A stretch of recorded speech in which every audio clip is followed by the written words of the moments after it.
Chapter 16. Tom's Mistress and Her Opinions. And now, Marie, said St. Clair, your golden days are dawning. Here is our practical, business-like New England cousin who will take the whole budget of cares off your shoulders and give you time to refresh yourself and grow young and handsome. The ceremony of delivering the keys had better come off immediately. This remark was made at the breakfast table a few mornings after Miss Ophelia had arrived. I'm sure she's welcome, said Marie, leaning her head languidly on her hand. I think she'll find one thing, if she does, and that is that it's we mistresses that are the slaves down here. Oh, certainly, she will discover that, and a world of wholesome truths. Besides, no doubt, said St. Clair. Talk about our keeping slaves as if we did it for our convenience, said Marie. I'm sure, if we consulted that, we may let them all go at once. Evangeline fixed her large, serious eyes on her mother's face with an earnest and perplexed expression, and said simply, What do you keep them for, mamma? I don't know, I'm sure, except for a plague. They are the plague of my life. I believe that more of my ill health is caused by them than by any one thing, and ours, I know, are the very worst that ever anybody was plagued with. Oh, come, Marie, you've got the blues this morning, said St. Clair. You know tea isn't so. There's Mammy, the best creature living. What could you do without her? Mammy is the best I ever knew, said Marie, and yet Mammy, now, is selfish. Dreadfully selfish. It's the fault of the whole race. Selfishness is a dreadful fault, said St. Clair, gravely. Well, now, there's Mammy, said Marie. I think it's selfish of her to sleep so sound nights. She knows I need little attentions almost every hour when my worst turns are on, and yet she's so hard to wake. I absolutely am worse this very morning for the efforts I had to make to wake her last night. Hasn't she sat up with you a good many nights lately, mamma? Said Eva. How should you know that? Said Marie, sharply. She's been complaining, I suppose. She didn't complain. She only told me what bad nights you'd had. So many in succession. Why don't you let Jane or Rosa take her place a night or two, said St. Clair, and let her rest? How can you propose it? Said Marie. St. Clair, you really are inconsiderate. So nervous as I am, the least breath disturbs me, and a strange hand about me would drive me absolutely frantic. If Mammy felt the interest in me she ought to, she'd wake easier, of course she would. I've heard of people who had such devoted servants, but it never was my luck, and Marie sighed. Miss Ophelia had listened to this conversation with an air of shrewd, observant gravity, and she still kept her lips tightly compressed, as if determined fully to ascertain her longitude and position before she committed herself.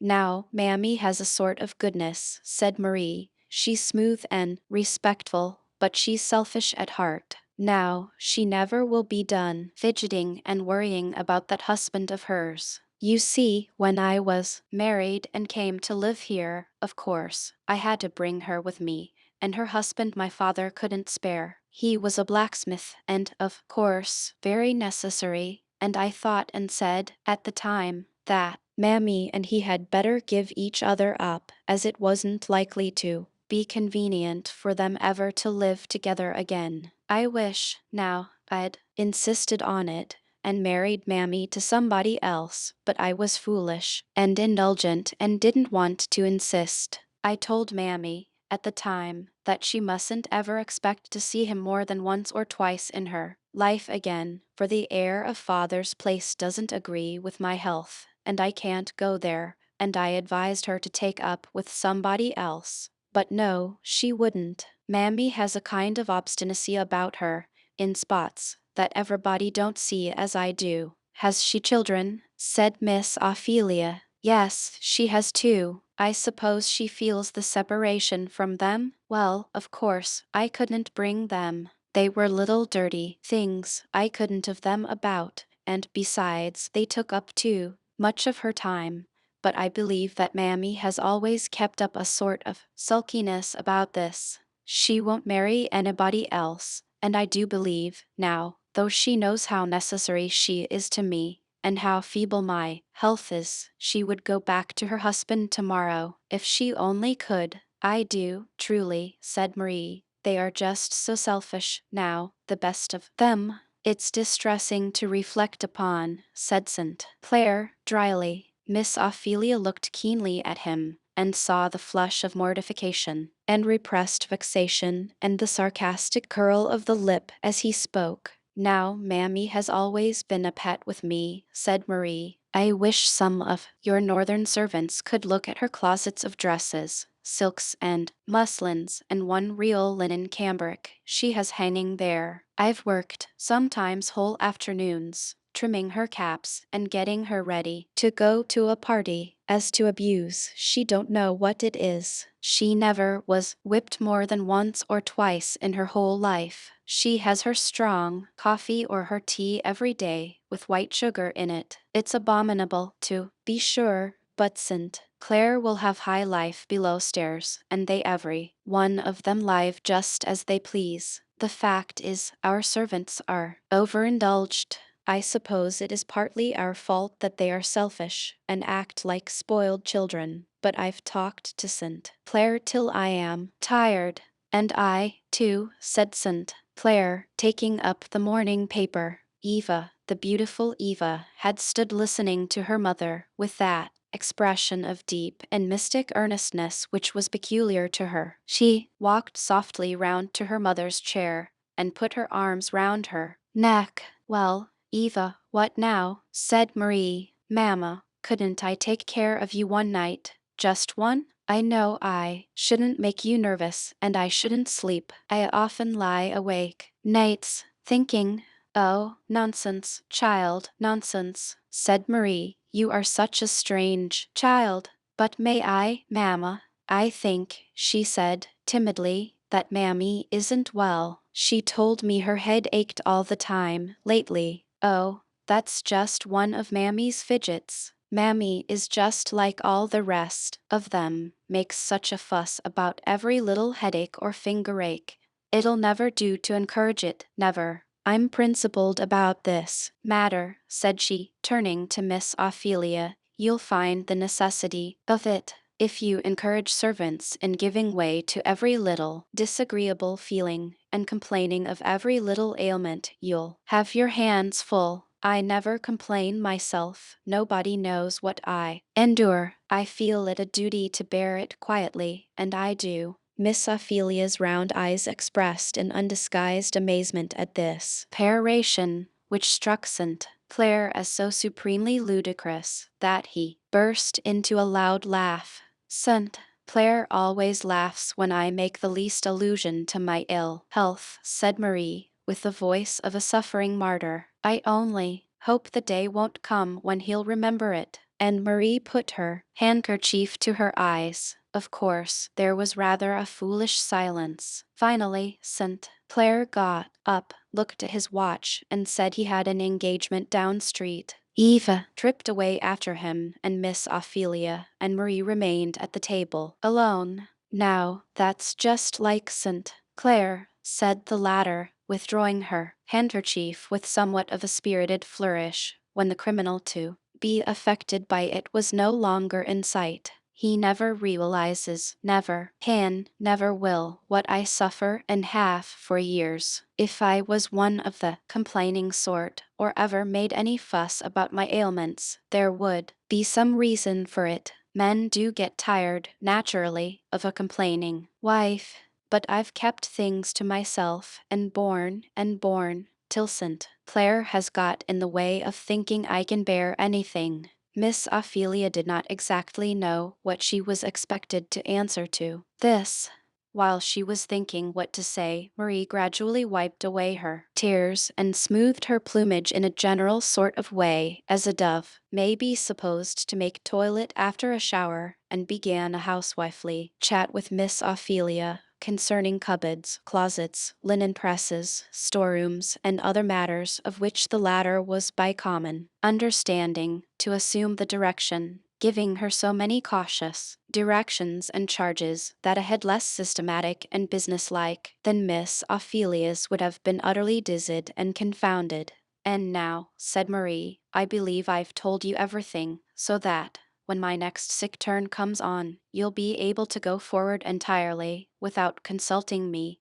Only about Eva, she requires watching. She seems to be a good child, very, said Miss Ophelia. I never saw a better child. Eva's peculiar, said her mother, very. There are things about her so singular. She isn't like me, now, a particle. And Marie sighed, as if this was a truly melancholy consideration. Miss Ophelia in her own heart said, I hope she isn't, but had prudence enough to keep it down. Eva always was disposed to be with servants, and I think that well enough with some children. Now, I always played with father's little negroes. It never did me any harm, but Eva somehow always seems to put herself on an equality with every creature that comes near her. It's a strange thing about the child. I never have been able to break her of it. St. Clair, I believe, encourages her in it. The fact is St. Clair indulges every creature under this roof but his own wife. Again Miss Ophelia sat in blank silence. Now, there's no way with servants, said Marie, but to put them down and keep them down. It was always natural to me from a child. Eva is enough to spoil a whole houseful. What she will do when she comes to keep house herself, I'm sure I don't know. I hold to being kind to servants. I always am, but you must make 'em know their place. Eva never does. There's no getting into the child's head the first beginning of an idea what a servant's place is. You heard her offering to take care of me nights, to let Mammy sleep. That's just a specimen of the way the child would be doing all the time if she was left to herself. Why, said Miss Ophelia, bluntly, I suppose you think your servants are human creatures and ought to have some rest when they are tired. Certainly, of course. I'm very particular in letting them have everything that comes convenient, anything that doesn't put one at all out of the way, you know. Mammy can make up her sleep some time or other. There's no difficulty about that. She's the sleepiest concern that ever I saw, sewing, standing, or sitting. That creature will go to sleep and sleep anywhere and everywhere. No danger, but Mammy gets sleep enough. But this treating servants as if they were exotic flowers or china vases is really ridiculous, said Marie, as she plunged languidly into the depths of a voluminous and pillowy lounge and drew towards her an elegant cut-glass vinaigrette. You see, she continued in a faint and ladylike voice, like the last dying breath of an Arabian jessamine or something equally ethereal. You see, Cousin Ophelia, I don't often speak of myself. It isn't my habit. Tea isn't agreeable to me. In fact, I haven't strength to do it. But there are points where St. Clair and I differ. St. Clair never understood me, never appreciated me. I think it lies at the root of all my ill health. St. Clair means well, I am bound to believe, but men are constitutionally selfish and inconsiderate to woman. That, at least, is my impression. Miss Ophelia, who had not a small share of the genuine New England caution and a very particular horror of being drawn into family difficulties, now began to foresee something of this kind impending, so, composing her face into a grim neutrality, and drawing out of her pocket about 1.25 yards of stocking, which she kept as a specific, against what Dr. Watts asserts to be a personal habit of Satan when people have idle hands, she proceeded to knit most energetically, shutting her lips together in a way that said, as plain as words could, you needn't try to make me speak. I don't want anything to do with your affairs. In fact, she looked about as sympathizing as a stone lion. But Marie didn't care for that. She had got somebody to talk to, and she felt it her duty to talk, and that was enough. And reinforcing herself by smelling again at her vinaigrette, she went on. You see, I brought my own property and servants into the connection when I married St. Clair, and I am legally entitled to manage them my own way. St. Clair had his fortune and his servants, and I'm well enough content he should manage them his way. But St. Clair will be interfering. He has wild, extravagant notions about things, particularly about the treatment of servants. He really does act as if he set his servants before me, and before himself, too, for he lets them make him all sorts of trouble and never lifts a finger. Now, about some things, St. Clair is really frightful. He frightens me, good-natured as he looks in general. Now he has set down his foot that, come what will, there shall not be a blow struck in this house except what he or I strike, and he does it in a way that I really dare not cross him. Well, you may see what that leads to, for St. Clair wouldn't raise his hand if every one of them walked over him, and you see how cruel it would be to require me to make the exertion. Now, you know these servants are nothing but grown-up children. I don't know anything about it, and I thank the Lord that I don't, said Miss Ophelia, shortly. Well, but you will have to know something, and know it to your cost, if you stay here. You don't know what a provoking, stupid, careless, unreasonable, childish, ungrateful set of wretches they are. Marie seemed wonderfully supported, always, when she got upon this topic, and she now opened her eyes, and seemed quite to forget her languor. You don't know, and you can't, the daily, hourly trials that beset a housekeeper from them, everywhere and every way. But it's no use to complain to St.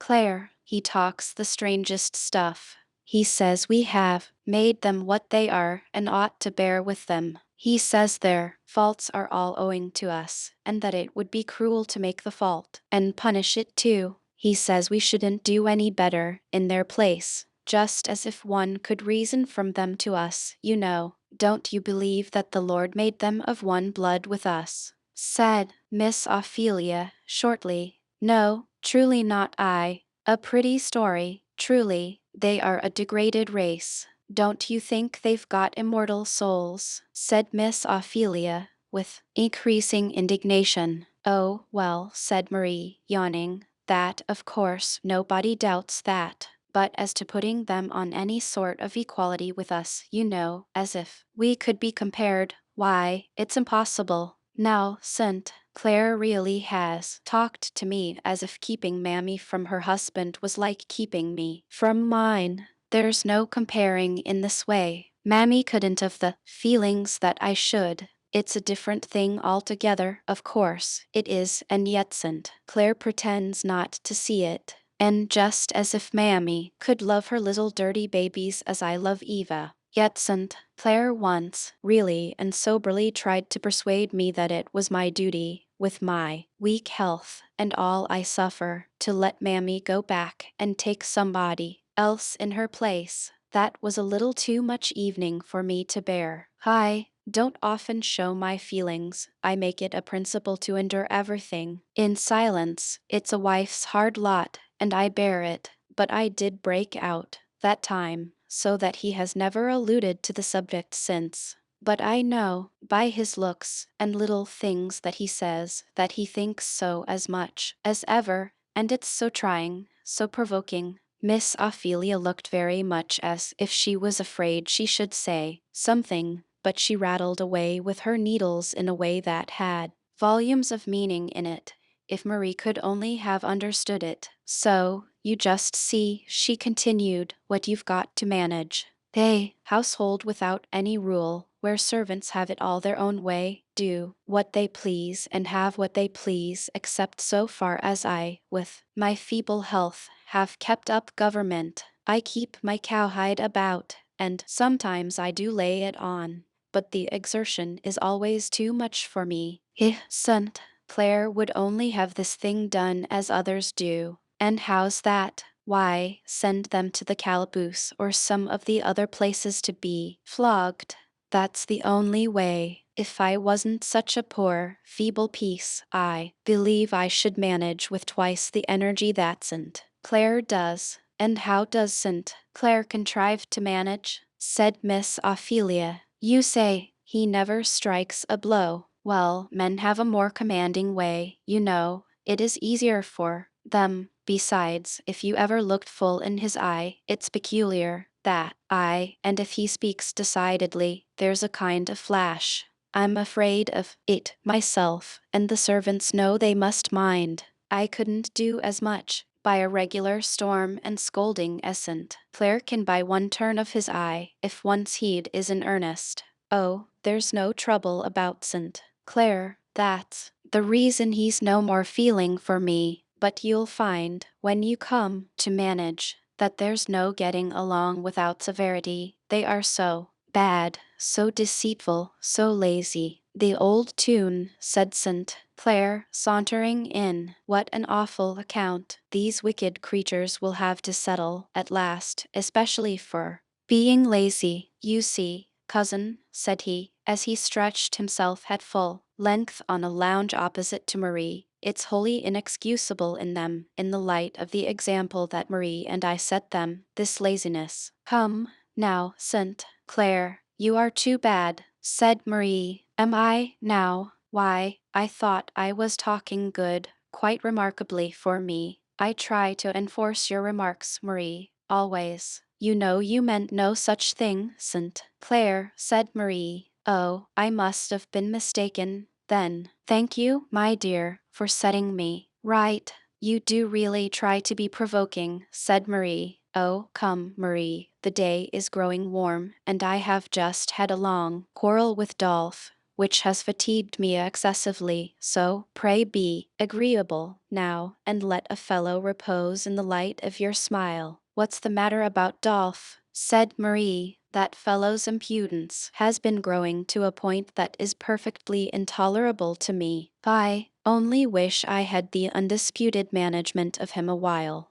I'd bring him down. What you say, my dear, is marked with your usual acuteness and good sense, said St. Clair. As to Dolph, the case is this, that he has so long been engaged in imitating my graces and perfections, that he has, at last, really mistaken himself for his master, and I have been obliged to give him a little insight into his mistake. How? Said Marie. Why, I was obliged to let him understand explicitly that I preferred to keep some of my clothes for my own personal wearing. Also, I put his magnificence upon an allowance of cologne water, and actually was so cruel as to restrict him to 1 dozen of my cambric handkerchiefs. Dolph was particularly huffy about it, and I had to talk to him like a father, to bring him round. Oh, St. Clair, when will you learn how to treat your servants? It's abominable, the way you indulge them, said Marie. Why, after all, what's the harm of the poor dog's wanting to be like his master? And if I haven't brought him up any better than to find his chief good in cologne and cambric handkerchiefs, why shouldn't I give them to him? And why haven't you brought him up better? Said Miss Ophelia, with blunt determination. Too much trouble, laziness, cousin, laziness, which ruins more souls than you can shake a stick at. If it weren't for laziness, I should have been a perfect angel myself. I'm inclined to think that laziness is what your old doctor, Botherham, up in Vermont, used to call the essence of moral evil. It's an awful consideration, certainly. I think you slaveholders have an awful responsibility upon you, said Miss Ophelia. I wouldn't have it for 1,000 worlds. You ought to educate your slaves and treat them like reasonable creatures, like immortal creatures that you've got to stand before the bar of God with. That's my mind, said the good lady, breaking suddenly out with a tide of zeal that had been gaining strength in her mind all the morning. Oh, come, come, said St. Clair, getting up quickly. What do you know about us? And he sat down to the piano and rattled a lively piece of music. St. Clair had a decided genius for music. His touch was brilliant and firm, and his fingers flew over the keys with a rapid and bird-like motion, airy and yet decided. He played piece after piece, like a man who is trying to play himself into a good humor. After pushing the music aside, he rose up and said gaily, "Well, now, cousin, you've given us a good talk and done your duty. On the whole, I think the better of you for it. I make no manner of doubt that you threw a very diamond of truth at me, though you see it hit me so directly in the face that it wasn't exactly appreciated at first. For my part, I don't see any use in such sort of talk," said Marie. "I'm sure, if anybody does more for servants than we do, I'd like to know who, and it don't do 'em a bit good, not a particle. They get worse and worse. As to talking to them, or anything like that, I'm sure I have talked till I was tired and hoarse, telling them their duty, and all that,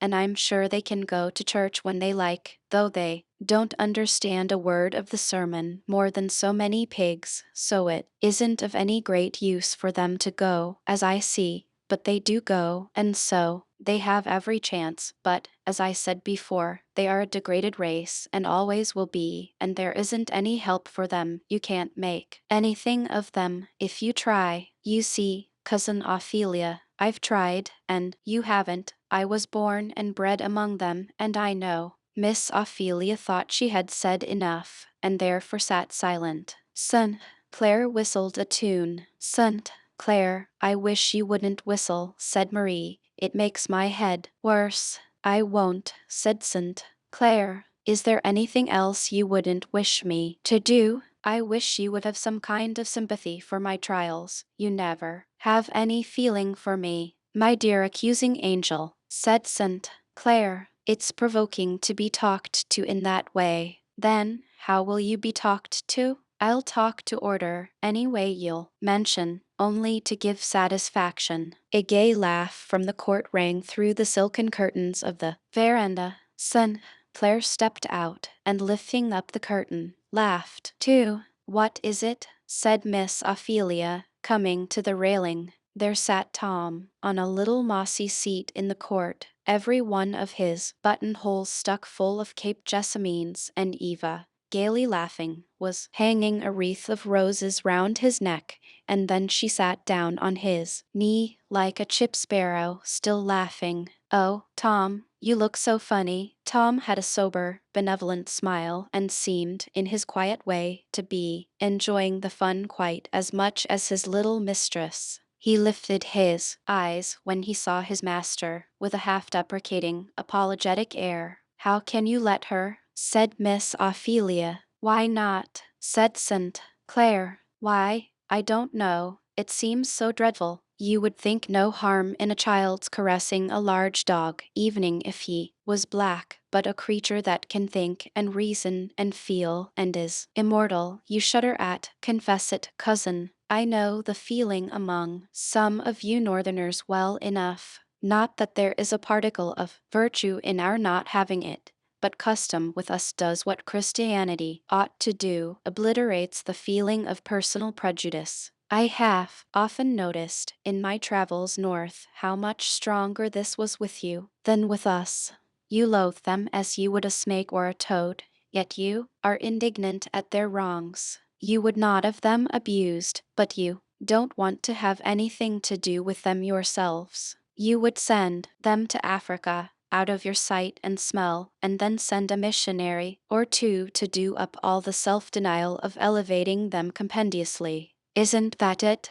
Well, cousin, said Miss Ophelia, thoughtfully, there may be some truth in this. What would the poor and lowly do without children? Said St. Claire, leaning on the railing and watching Eva as she tripped off, leading Tom with her. Your little child is your only true democrat. Tom, now, is a hero to Eva. His stories are wonders in her eyes, his songs and Methodist hymns are better than an opera, and the traps and little bits of trash in his pocket a mine of jewels, and he the most wonderful Tom that ever wore a black skin. This is one of the roses of Eden that the Lord has dropped down expressly for the poor and lowly, who get few enough of any other kind. It's strange, cousin, said Miss Ophelia. One may almost think you were a professor to hear you talk. A professor, said St. Claire. Yes, a professor of religion. Not at all, not a professor, as your town folks have it.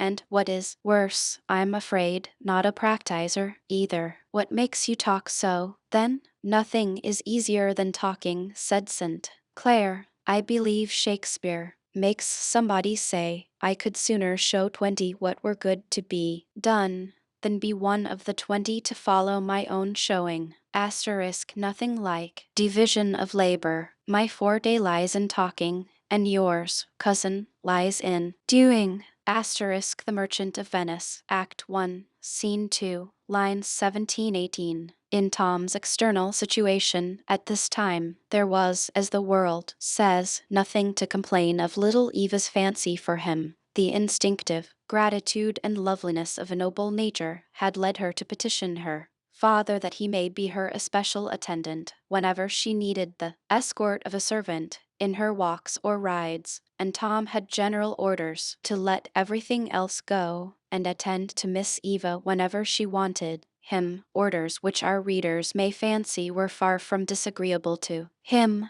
He was kept well dressed, for St. Clare was fastidiously particular on this point. His stable services were merely a sinecure, and consisted simply in a daily care and inspection, and directing an under-servant in his duties. For Marie St. Clare declared that she could not have any smell of the horses about him when he came near her, and that he must positively not be put to any service that would make him unpleasant to her, as her nervous system was entirely inadequate to any trial of that nature, one snuff of anything disagreeable being, according to her account, quite sufficient to close the scene and put an end to all her earthly trials at once. Tom, therefore, in his well-brushed broadcloth suit, smooth beaver, glossy boots, faultless wristbands and collar, with his grave, good-natured black face, looked respectable enough to be a Bishop of Carthage, as men of his color were in other ages. Then, too, he was in a beautiful place, a consideration to which his sensitive race was never indifferent, and he did enjoy with a quiet joy the birds, the flowers, the fountains, the perfume and light and beauty of the court, the silken hangings and pictures and lustres and statuettes and gilding that made the parlors within a kind of Aladdin's palace to him.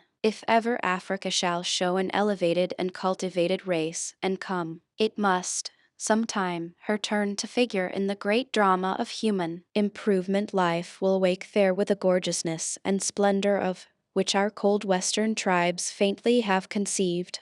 In that far-off, mystic land of gold and gems and spices and waving palms and wondrous flowers and miraculous fertility will awake new forms of our new styles of splendor, and the Negro race, no longer despised and trodden down, will, perhaps, show forth some of the latest and most magnificent revelations of human life. Certainly they will, in their gentleness, their lowly docility of heart, their aptitude to repose on a superior mind and rest on a higher power, their childlike simplicity of affection and facility of forgiveness. In all these they will exhibit the highest form of the peculiarly Christian life, and perhaps as God chastens whom he loves, he has chosen poor Africa in the furnace of affliction to make her the highest and noblest in that kingdom which he will set up when every other kingdom has been tried and failed, for the first shall be last, and the last first. Was this what Marie St. Clare was thinking of as she stood, gorgeously dressed, on the veranda on Sunday morning, clasping a diamond bracelet on her slender wrist? Most likely it was. Or, if it wasn't that, it was something else, for Marie patronized good things, and she was going now, in full force, diamonds, silk, and lace, and jewels, and all, to a fashionable church, to be very religious. Marie always made a point to be very pious on Sundays. There she stood, so slender, so elegant, so airy, and undulating in all her motions, her lace scarf enveloping her like a mist. She looked a graceful creature, and she felt very good and very elegant truly. Miss Ophelia stood at her side, a perfect contrast. It was not that she had not as handsome a silk dress and shawl, and as fine a pocket handkerchief, but stiffness and squareness and bold uprightness enveloped her with as indefinite yet appreciable a presence as did grace her elegant neighbor. Not the grace of God, however, that is quite another thing. "Where's Eva?" said Marie. The child stopped on the stairs to say something to Mammy. And what was Eva saying to Mammy on the stairs? Listen, reader, and you will hear, though Marie does not. "Dear Mammy, I know your head is aching dreadfully. Lord bless you, Miss Eva. My head allers aches lately. You don't need to worry. Well, I'm glad you're going out, and here," and the little girl threw her arms around her. "Mammy, you shall take my vinaigrette." "What? Your beautiful gold thing, thar, with them diamonds." "Lor, miss, tea wouldn't be proper, no ways." "Why not? You need it, and I don't. Mamma always uses it for headache, and it'll make you feel better." "No, you shall take it, to please me, now. Do hear the darlin' talk," said Mammy, as Eva thrust it into her bosom, and kissing her, ran downstairs to her mother. "What were you stopping for?" "I was just stopping to give Mammy my vinaigrette, to take to church with her." "Eva," said Marie, stamping impatiently, "your gold vinaigrette too." "Mammy!" exclamation, "when will you learn what's proper? Go right and take it back this moment." Eva looked downcast and aggrieved, and turned slowly. "I say, Marie, let the child alone. She shall do as she pleases," said St. Clair. "St. Clair, how will she ever get along in the world?" said Marie. "The Lord knows," said St. Clair, "but she'll get along in heaven better than you or I." "Oh, Papa, don't," said Eva, softly touching his elbow. "It troubles Mother." "Well, cousin, are you ready to go to meeting?" said Miss Ophelia, turning square about on St. Clair. "I'm not going, thank you." "I do wish St. Clair ever would go to church," said Marie, "but he hasn't a particle of religion about him. It really isn't respectable." "I know it," said St. Clair. "You ladies go to church to learn how to get along in the world, I suppose, and your piety sheds respectability on us. If I did go at all, I would go where Mammy goes. There's something to keep a fellow awake there, at least." "What, those shouting Methodists?" "Horrible," said Marie. "Anything but the Dead Sea of your respectable churches, Marie. Positively, it's too much to ask of a man." "Eva, do you like to go? Come, stay at home and play with me." "Thank you, Papa, but I'd rather go to church." "Isn't it dreadful tiresome?" said St. Clair. "I think it is tiresome, said Eva, "and I am sleepy, too, but I try to keep awake." "What do you go for, then?" "Why, you know, Papa," she said, in a whisper, "Cousin told me that God wants to have us, and he gives us everything, you know, and it isn't much to do it if he wants us to. It isn't so very tiresome after all." "You sweet, little obliging soul," said St. Clair, kissing her. "Go along, that's a good girl, and pray for me." "Certainly, I always do," said the child, as she sprang after her mother into the carriage. St. Clair stood on the steps and kissed his hand to her. As the carriage drove away, large tears were in his eyes. "Oh, Evangeline, rightly named," he said. "Has not God made you an evangel to me?" So he felt a moment, and then he smoked a cigar, and read the Picayune, and forgot his little gospel. Was he much unlike other folks? "You see, Evangeline," said her mother, "it's always right and proper to be kind to servants, but it isn't proper to treat them just as we would our relations or people in our own class of life. Now, if Mammy was sick, you wouldn't want to put her in your own bed." "I should feel just like it, Mamma," said Eva, "because then it would be handier to take care of her, and because, you know, my bed is better than hers." Marie was in utter despair at the entire want of moral perception evinced in this reply. "What can I do to make this child understand me?" she said. "Nothing," said Miss Ophelia significantly. Eva looked sorry and disconcerted for a moment, but children, luckily, did not keep to one impression long, and in a few moments she was merrily laughing at various things which she saw from the coach windows as it rattled along. Asterisk, asterisk, asterisk. Well, ladies, said St. Clair, as they were comfortably seated at the dinner table, and what was the bill of fare at church today? Oh, Dr. G preached a splendid sermon, said Marie. It was just such a sermon as you ought to hear.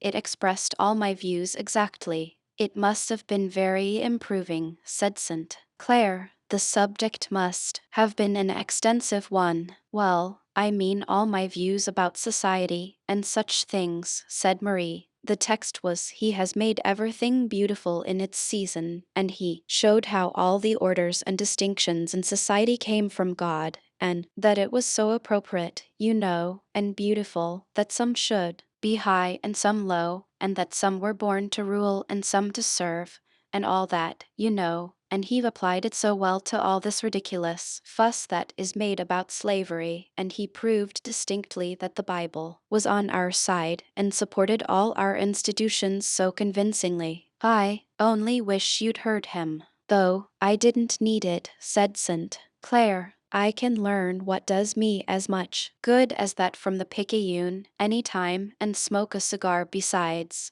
which I can't do, you know, in a church. Why, said Miss Ophelia, don't you believe in these views? Who, I? You know I'm such a graceless dog that these religious aspects of such subjects don't edify me much. If I was to say anything on this slavery matter, I would say out, fair and square, we're in for it. We've got and mean to keep It's for our convenience and our interest, for that's the long and short of it. That's just the whole of what all this sanctified stuff amounts to, after all, and I think that it will be intelligible to everybody, everywhere. I do think, Augustine, you are so irreverent, said Marie. I think it's shocking to hear you talk. Shocking. It's the truth. This religious talk on such matters, why don't they carry it a little further and show the beauty in its season of a fellow's taking a glass too much and sitting a little too late over his cards,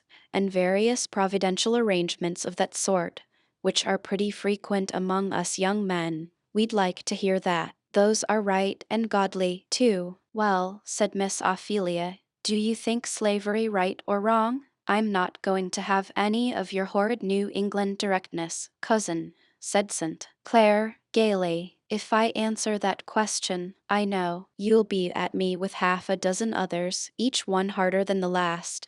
And I'm not a-going to define my position. I am one of the sort that lives by throwing stones at other people's glass houses, but I never mean to put up one for them to stone.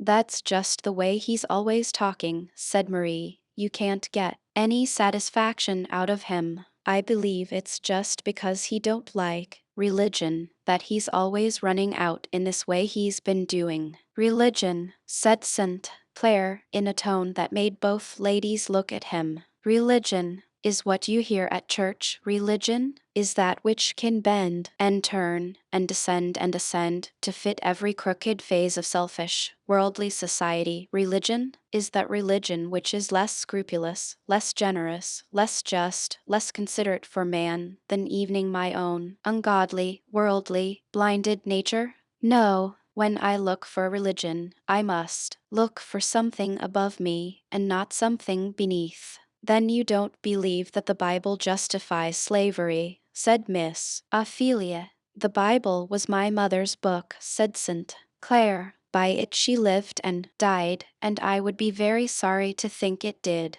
I'd as soon desire to have it proved that my mother could drink brandy, chew tobacco, and swear, by way of satisfying me that I did right in doing the same. It wouldn't make me at all more satisfied with these things in myself, and it would take from me the comfort of respecting her. And it really is a comfort in this world to have anything one can respect. In short, you see, said he, suddenly resuming his gay tone, all I want is that different things be kept in different boxes. The whole framework of society, both in Europe and America, is made up of various things which will not stand the scrutiny of any very ideal standard of morality. It's pretty generally understood that men don't aspire after the absolute right, but only to do about as well as the rest of the world. Now, when anyone speaks up like a man and says slavery is necessary to us, we can't get along without it. We should be beggared if we give it up, and of course, we mean to hold on to it. This is strong, clear, well defined language. It has the respectability of truth to it, and if we may judge by their practice, the majority of the world will bear us out in it. But when he begins to put on a long face and snuffle and quote scripture, I incline to think he isn't much better than he should be. You are very uncharitable, said Marie. Well, said St. Clair, suppose that something should bring down the price of cotton once and forever, and make the whole slave property a drug in the market. Don't you think we should soon have another version of the scripture doctrine? What a flood of light would pour into the church all at once, and how immediately it would be discovered that everything in the Bible and reason went the other way. Well, at any rate, said Marie, as she reclined herself on a lounge, I'm thankful I'm born where slavery exists, and I believe it's right. Truly, I feel it must be, and, at any rate, I'm sure I couldn't get along without it. I say, what do you think, Pussy? Said her father to Eva, who came in at this moment with a flower in her hand. What about, Papa? Why, which do you like the best, to live as they do at your uncle's, up in Vermont, or to have a house full of servants, as we do? Oh, of course, our way is the pleasantest, said Eva. Why so? Said St. Clair, stroking her head. Why, it makes so many more round you to love, you know, said Eva, looking up earnestly.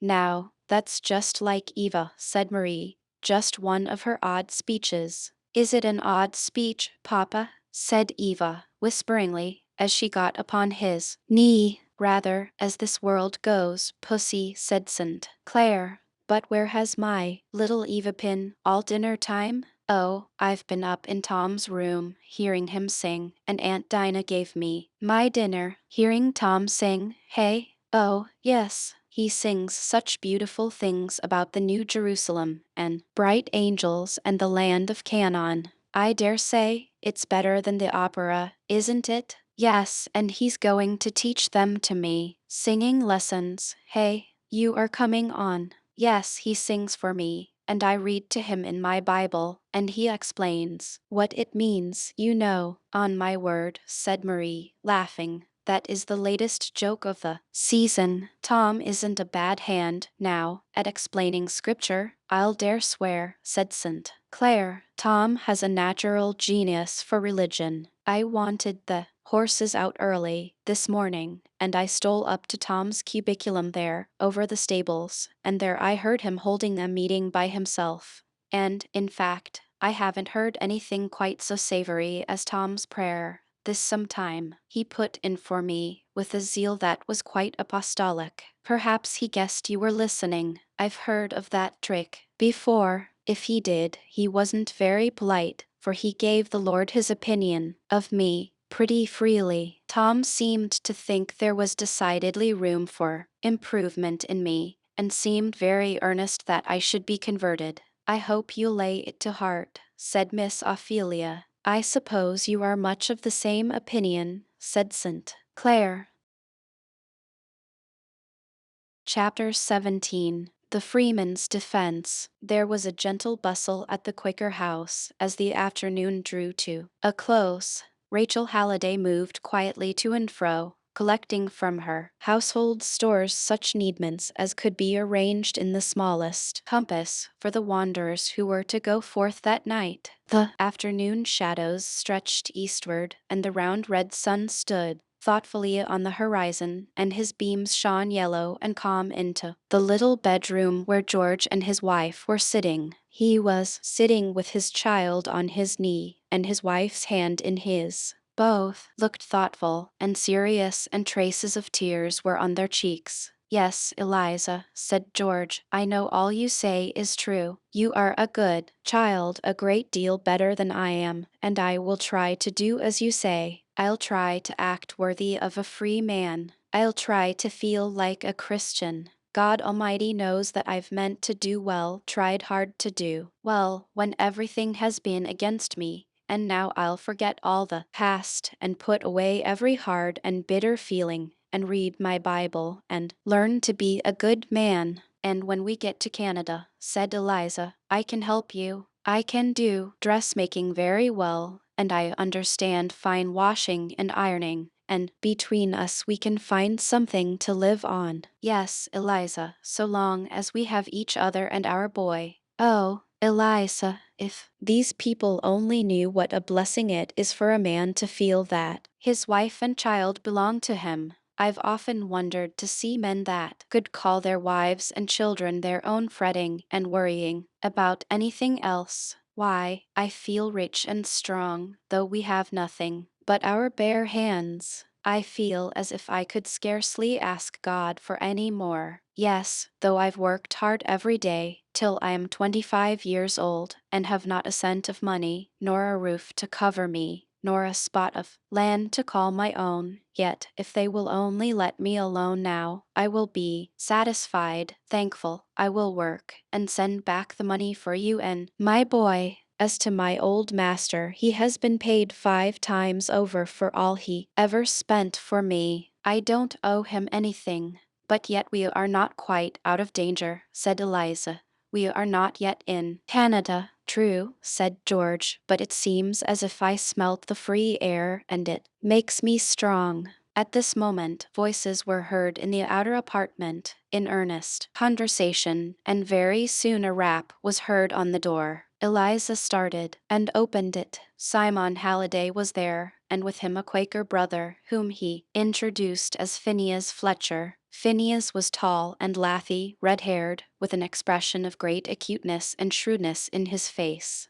He had not the placid, quiet, unworldly air of Simon Halliday. On the contrary, a particularly wide-awake and au fait appearance, like a man who rather prides himself on knowing what he is about, and keeping a bright lookout ahead, peculiarities which sorted rather oddly with his broad brim and formal phraseology. Our friend Phineas has discovered something of importance to the interests of you and your party, George, said Simon. It were well for you to hear it. That I have, said Phineas, and it shows the use of a man's always sleeping with one ear open, in certain places, as I've always said. Last night I stopped at a little lone tavern back on the road. You remembers the place, Simon, where we sold some apples last year to that fat woman with the great earrings. Well, I was tired with hard driving, and after my supper I stretched myself down on a pile of bags in the corner and pulled a buffalo over me to wait till my bed was ready. And what does I do but get fast asleep with one ear open? Phineas, said Simon, quietly. No, I slept, ears and all, for an hour or two, for I was pretty well tired.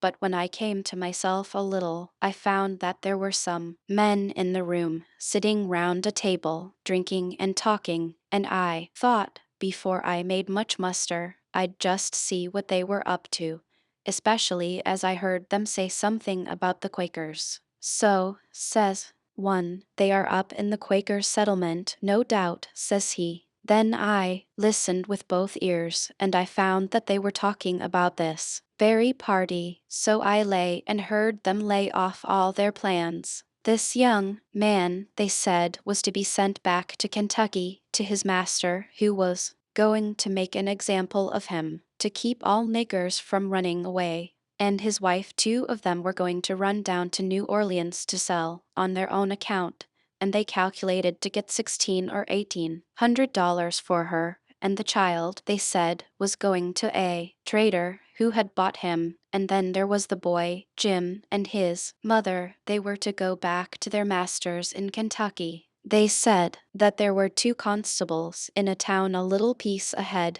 who would go in with 'em to get 'em taken up, and the young woman was to be taken before a judge, and one of the fellows, who is small and smooth-spoken, was to swear to her for his property, and get her delivered over to him to take south. They've got a right notion of the track we are going tonight, and they'll be down after us, 6 or 8 strong. So now, what's to be done? The group that stood in various attitudes after this communication were worthy of a painter. Rachel Halliday, who had taken her hands out of a batch of biscuit to hear the news, stood with them upraised and flowery, and with a face of the deepest concern. Simon looked profoundly thoughtful. Eliza had thrown her arms around her husband and was looking up to him. George stood with clenched hands and glowing eyes, and looking as any other man may look, whose wife was to be sold at auction, and son sent to a trader, all under the shelter of a Christian nation's laws. "What shall we do, George?" said Eliza faintly.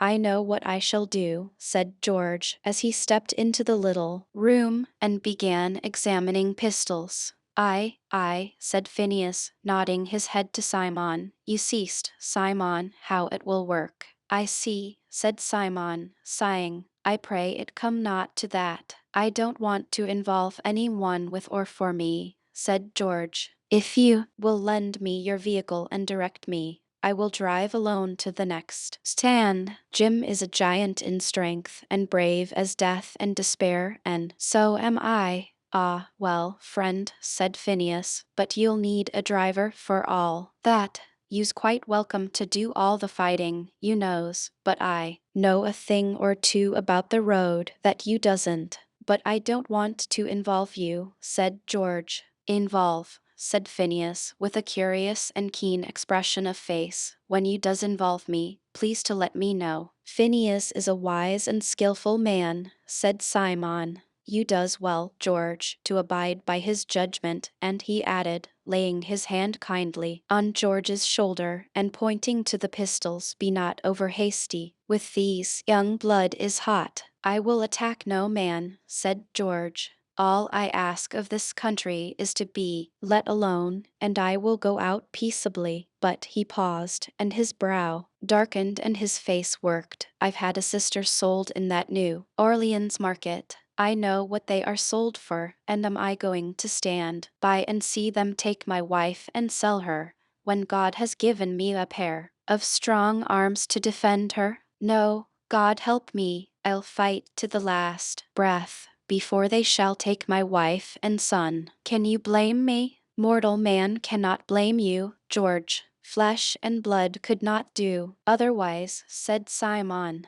"Woe unto the world because of offenses, but woe unto them through whom the offense comes. Would not evening you, sir, do the same in my place?" "I pray that I be not tried," said Simon. "The flesh is weak." "I think my flesh would be pretty tolerable strong in such a case," said Phineas, stretching out a pair of arms like the sails of a windmill. "I ain't sure, friend George, that I shouldn't hold a fellow for you, if you had any accounts to settle with him." "If man should ever resist evil," said Simon, "then George should. Feel free to do it now. But the leaders of our people taught a more excellent way, for the wrath of man works not the righteousness of God, but it goes sorely against the corrupt will of man, and none can receive it save they to whom it is given. Let us pray the Lord that we be not tempted." "And so I do," said Phineas, "but if we are tempted too much, why, let them look out, that's all." "It's quite plain you wasn't born a friend," said Simon, smiling. "The old nature has its way in you pretty strong as yet. To tell the truth, Phineas had been a hardy, two-fisted backwoodsman, a vigorous hunter, and a dead shot at a buck, but having wooed a pretty Quakeress, had been moved by the power of her charms to join the society in his neighborhood, and though he was an honest, sober, and efficient member, and nothing particular could be alleged against him, yet the more spiritual among them could not but discern an exceeding lack of savor in his developments. "Friend Phineas will ever have ways of his own," said Rachel Halliday, smiling. but we all think that his heart is in the right place, after all. Well, said George, isn't it best that we hasten our flight? I got up at 4 o'clock,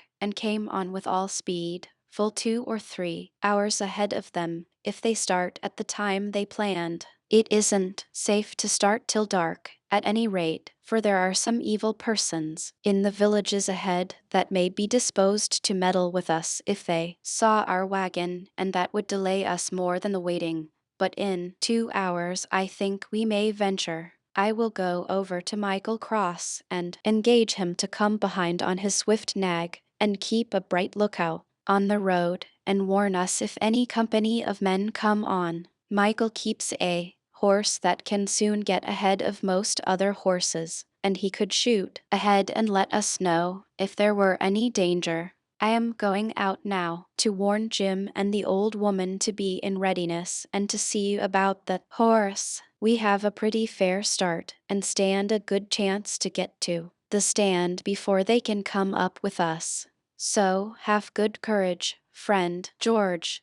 This isn't the first ugly scrape that I've been in with your people, said Phineas as he closed the door. Phineas is pretty shrewd, said Simon. He will do the best that can be done for you, George. All I am sorry for, said George, is the risk to you. You'll much oblige us, friend George, to say no more about that. What we do we are conscience bound to do. We can do no other way. And now, mother, said he, turning to Rachel, hurry your preparations for these friends, for we must not send them away fasting. And while Rachel and her children were busy making corn cake, and cooking ham and chicken, and hurrying on the et ceteras of the evening meal, George and his wife sat in their little room with their arms folded about each other, in such talk as husband and wife have when they know that a few hours may part them forever. Eliza, said George, people that have friends, and houses, and lands, and money, and all those things can't love as we do, who have nothing but each other.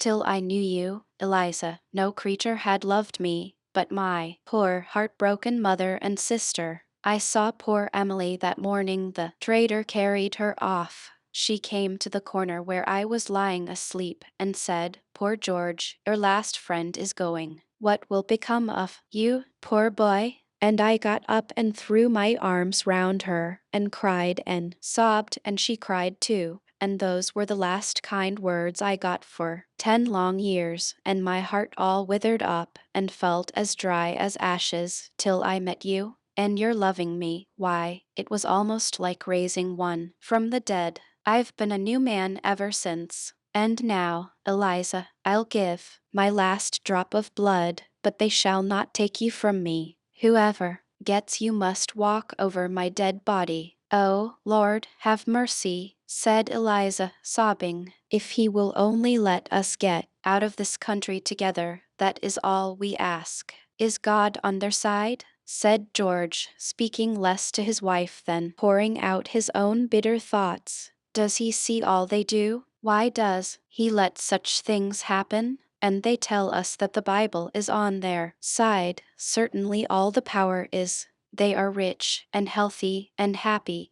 They are members of churches, expecting to go to heaven, and they get along so easy in the world and have it all their own way, and poor, honest, faithful Christians as good or better than they are lying in the very dust under their feet. They buy and sell and make trade of their heart's blood and groans and tears, and God lets them. Friend George, said Simon from the kitchen, listen to this psalm. It may do you good. George drew his seat near the door, and Eliza, wiping her tears, came forward also to listen, while Simon read as follows. But as for me, my feet were almost gone, my steps had well near slipped, for I was envious of the foolish, when I saw the prosperity of the wicked. They are not in trouble like other men, neither are they plagued like other men. Therefore pride compassed them as a chain, violence covers them as a garment. Their eyes stand out with fatness. They have more than heart could wish.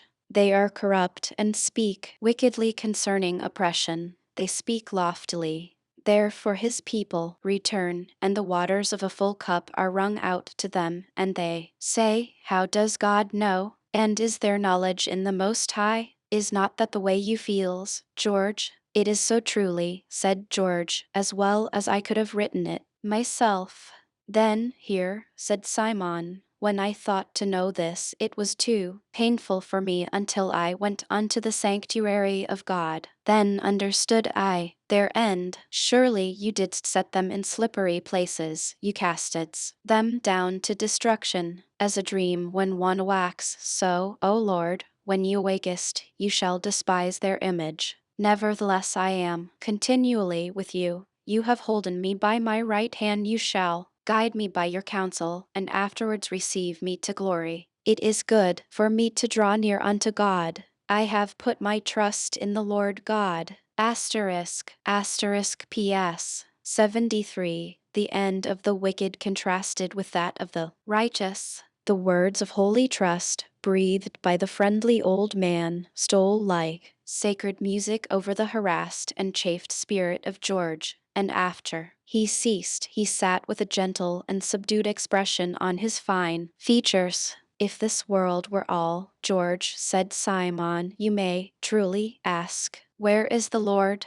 But it is often those who have least of all in this life whom he choose for the kingdom. Put your trust in him, and no matter what befalls you here, he will make all right hereafter. If these words had been spoken by some easy, self-indulgent exhorter, from whose mouth they may have come merely as pious and rhetorical flourish proper to be used to people in distress, perhaps they may not have had much effect, but coming from one who daily and calmly risked fine and imprisonment for the cause of God and man, they had a weight that could not but be felt, and both the poor, desolate fugitives found calmness and strength breathing into them from it. And now Rachel took Eliza's hand kindly, and led the way to the supper table. As they were sitting down, a light tap sounded at the door, and Ruth entered. I just ran in, she said, with these little stockings for the boy, 3 pair, nice, warm woolen ones. It will be so cold, you knows, in Canada. Does you keep up good courage, Eliza? She added, tripping round to Eliza's side of the table and shaking her warmly by the hand and slipping a seed cake into Harry's hand. I brought a little parcel of these for him, she said, tugging at her pocket to get out the package. Children, you knows, will always be eating. Oh, thank you. You are too kind, said Eliza. Come, Ruth, sit down to supper, said Rachel. I couldn't, anyway. I left John with the baby and some biscuits in the oven, and I can't stay a moment, else John will burn up all the biscuits and give the baby all the sugar in the bowl. That's the way he does, said the little quakeress, laughing. So, goodbye, Eliza. Goodbye, George. The Lord grant you a safe journey, and with a few tripping steps, Ruth was out of the apartment. A little while after supper, a large covered wagon drew up before the door. The night was clear starlight, and Phineas jumped briskly down from his seat to arrange his passengers. George walked out of the door, with his child on one arm and his wife on the other. His step was firm, his face settled and resolute. Rachel and Simon came out after them. You get out a moment, said Phineas to those inside, and let me fix the back of the wagon there for the women folks and the boy. Here are the 2 buffaloes, said Rachel. Make the seats as comfortable as may be. It's hard riding all night. Jim came out first, and carefully assisted out his old mother, who clung to his arm and looked anxiously about, as if she expected the pursuer every moment. Jim, are your pistols all in order? Said George, in a low, firm voice. Yes, truly, said Jim. And you've no doubt what you shall do, if they come? I rather think I haven't, said Jim, throwing open his broad chest, and taking a deep breath. Do you think I'll let them get mother again? During this brief colloquy, Eliza had been taking her leave of her kind friend, Rachel, and was handed into the carriage by Simon, and, creeping into the back part with her boy, sat down among the buffalo skins. The old woman was next handed in and seated, and George and Jim placed on a rough board seat front of them, and Phineas mounted in front. "Farewell, my friends," said Simon from without. "God bless you," answered all from within, and the wagon drove off, rattling and jolting over the frozen road. There was no opportunity for conversation, on account of the roughness of the way and the noise of the wheels. The vehicle, therefore, rumbled on, through long, dark stretches of woodland, over wide dreary plains, up hills and down valleys, and on they jogged, hour after hour. The child soon fell asleep, and lay heavily in his mother's lap. The poor, frightened old woman at last forgot her fears, and evening, Eliza, as the night waned, found all her anxieties insufficient to keep her eyes from closing. Phineas seemed, on the whole, the briskest of the company, and beguiled his long drive with whistling certain very unquaker-like songs as he went on. But about 3 o'clock George's ear caught the hasty and decided click of a horse's hoof coming behind them at some distance, and jogged Phineas by the elbow. Phineas pulled up his horses and listened. "That must be Michael," he said. "I think I know the sound of his gallop," and he rose up and stretched his head anxiously back over the road. A man riding in hot haste was now dimly descried at the top of a distant hill. "There he is, I do believe," said Phineas. George and Jim both sprang out of the wagon before they knew what they were doing. All stood intensely silent, with their faces turned towards the expected messenger. On he came. Now he went down into a valley, where they could not see him, but they heard the sharp, hasty tramp, rising nearer and nearer. At last they saw him emerge on the top of an eminence within hail. "Yes, that's Michael," said Phineas, and raising his voice, "Halloa, there, Michael." "Phineas, is that you?" "Yes, what news? They coming?" Right on behind, 8 or 10 of them, hot with brandy, swearing and foaming like so many wolves. And, just as he spoke, a breeze brought the faint sound of galloping horsemen towards them. "In with you, quick, boys!" in exclamation said Phineas. "If you must fight, wait till I get you a piece ahead." And, with the word, both jumped in, and Phineas lashed the horses to a run, the horsemen keeping close beside them. The wagon rattled, jumped, almost flew over the frozen ground. But plainer and still plainer came the noise of pursuing horsemen behind. The women heard it, and, looking anxiously out, saw, far in the rear, on the brow of a distant hill, a party of men looming up against the red-streaked sky of early dawn. Another hill, and their pursuers had evidently caught sight of their wagon, whose white, cloth-covered top made it conspicuous at some distance, and a loud yell of brutal triumph came forward on the wind. Eliza sickened and strained her child closer to her bosom. The old woman prayed and groaned, and George and Jim clenched their pistols with the grasp of despair. The pursuers gained on them fast. The carriage made a sudden turn, and brought them near a ledge of a steep overhanging rock that rose in an isolated ridge or clump in a large lot, which was all around it quite clear and smooth.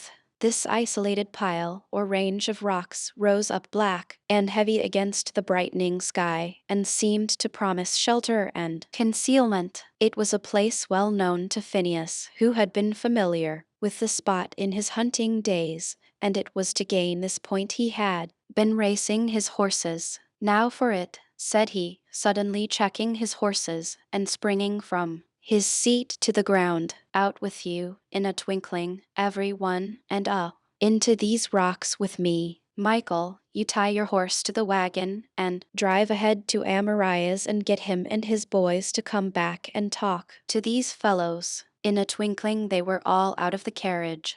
"There," said Phineas, catching up Harry, "you, each of you, see to the women, and run. Now if you ever did run." They needed no exhortation. Quicker than we can say it, the whole party were over the fence, making with all speed for the rocks, while Michael, throwing himself from his horse and fastening the bridle to the wagon, began driving it rapidly away. "Come ahead," said Phineas as they reached the rocks and saw in the mingled starlight and dawn the traces of a rude but plainly marked footpath leading up among them. "This is one of our old hunting dens. Come up." Phineas went before, springing up the rocks like a goat, with the boy in his arms. Jim came second, bearing his trembling old mother over his shoulder, and George and Eliza brought up the rear. The party of horsemen came up to the fence and, with mingled shouts and oaths, were dismounting to prepare to follow them. A few moments' scrambling brought them to the top of the ledge. The path then passed between a narrow defile, where only one could walk at a time, till suddenly they came to a rift or chasm more than a yard in breadth, and beyond which lay a pile of rocks separate from the rest of the ledge, standing full 30 feet high, with its sides steep and perpendicular as those of a castle. Phineas easily leaped the chasm, and sat down the boy on a smooth, flat platform of crisp white moss that covered the top of the rock. "Over with you," he called. "Spring, now, once, for your lives," said he, as one after another sprang across. Several fragments of loose stone formed a kind of breastwork, which sheltered their position from the observation of those below. "Well, here we all are," said Phineas, peeping over the stone breastwork to watch the assailants, who were coming tumultuously up under the rocks. "Let 'em get us if they can. Whoever comes here has to walk single file between those two rocks in fair range of your pistols, boys. D'ye see?" "I do see," said George. "And now, as this matter is ours, let us take all the risk and do all the fighting." "You's quite welcome to do the fighting, George," said Phineas, chewing some checkerberry leaves as he spoke,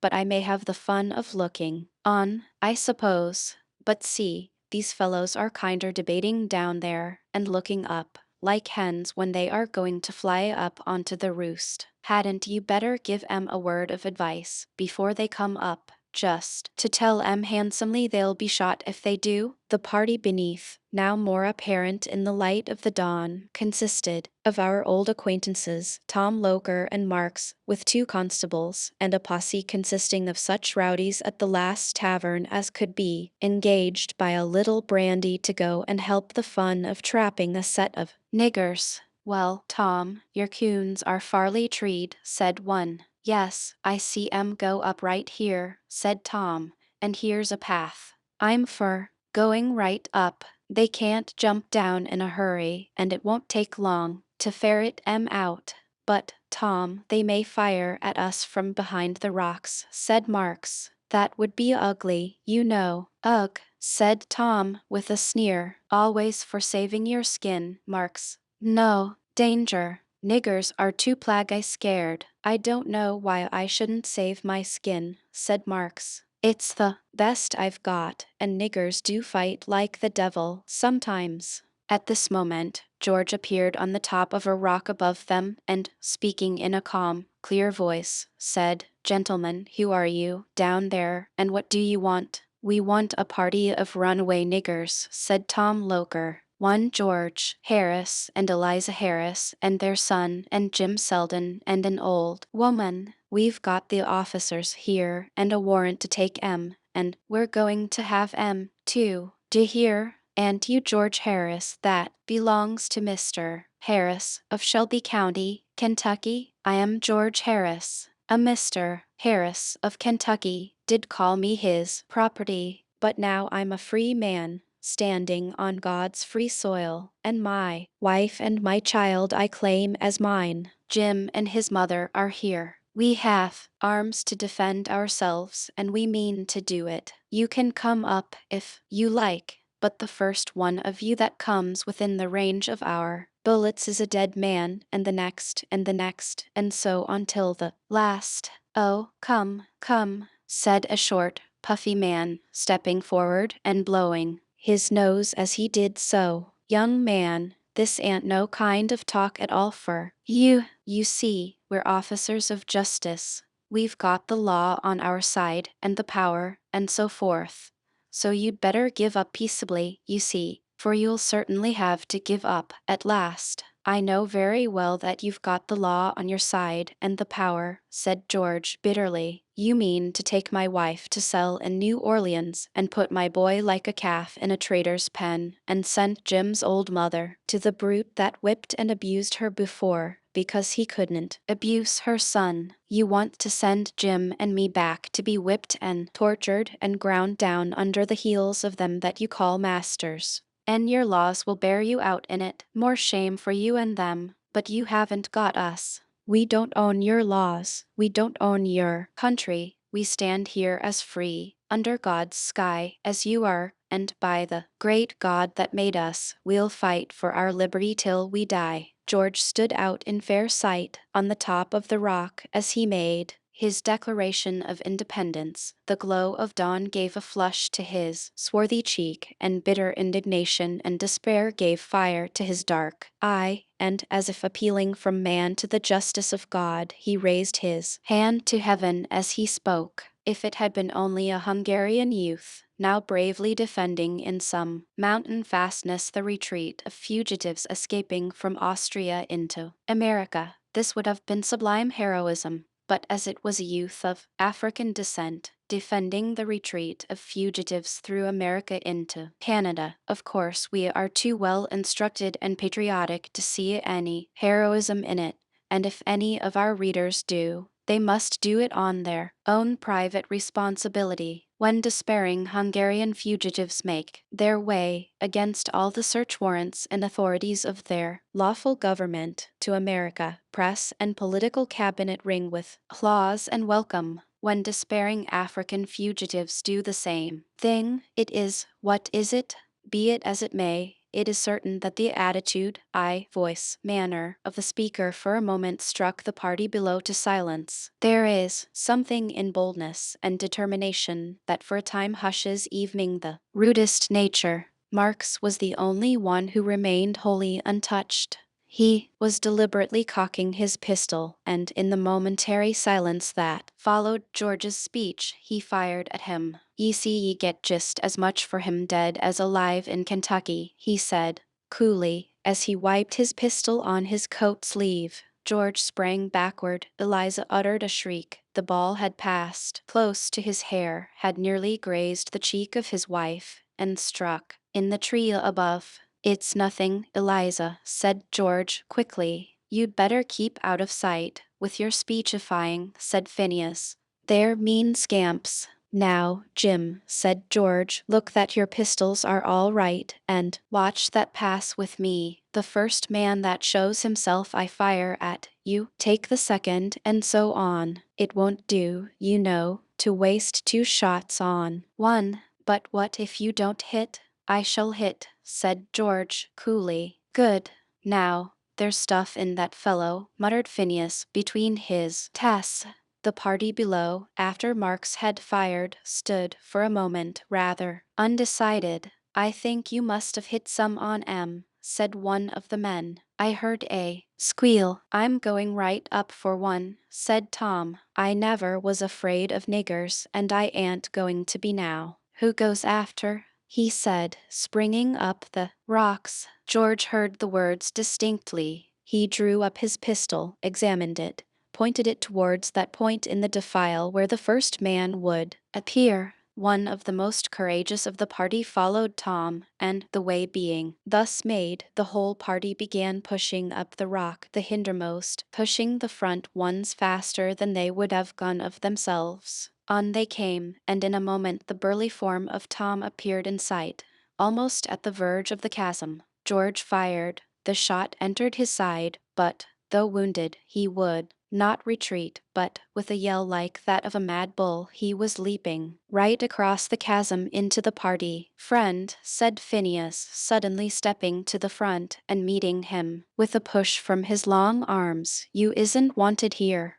Down he fell into the chasm, crackling down among trees, bushes, logs, loose stones, till he lay bruised and groaning 30 feet below. The fall may have killed him, had it not been broken and moderated by his clothes catching in the branches of a large tree, but he came down with some force, however, more than was at all agreeable or convenient. Lord help us, they are perfect devils, said Marks, heading the retreat down the rocks with much more of a will than he had joined the ascent, while all the party came tumbling precipitately after him, the fat constable, in particular, blowing and puffing in a very energetic manner. I say, fellers, said Marks, you just go round and pick up Tom, there, while I run and get onto my horse to go back for help. That's you? And, without minding the hootings and jeers of his company, Marks was as good as his word, and was soon seen galloping away. Was ever such a sneaking varmint, said one of the men,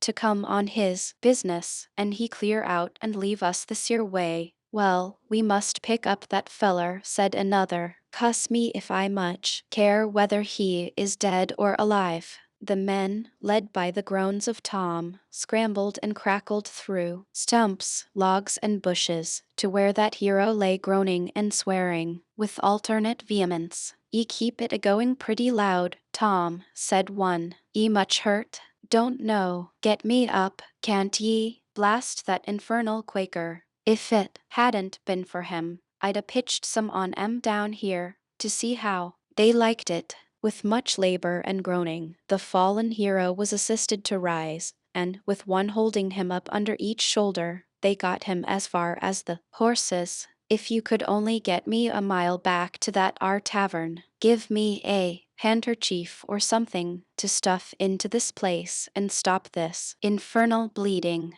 George looked over the rocks and saw them trying to lift the burly form of Tom into the saddle. After 2 or 3 ineffectual attempts, he reeled and fell heavily to the ground. Oh, I hope he isn't killed, said Eliza, who, with all the party, stood watching the proceeding. Why not? Said Phineas. Serves him right, because after death comes the judgment, said Eliza. Yes, said the old woman, who had been groaning and praying in her Methodist fashion during all the encounter. It's an awful case for the poor critter's soul. On my word, they're leaving him, I do believe, said Phineas. It was true, for after some appearance of irresolution and consultation, the whole party got on their horses and rode away. When they were quite out of sight, Phineas began to bestir himself.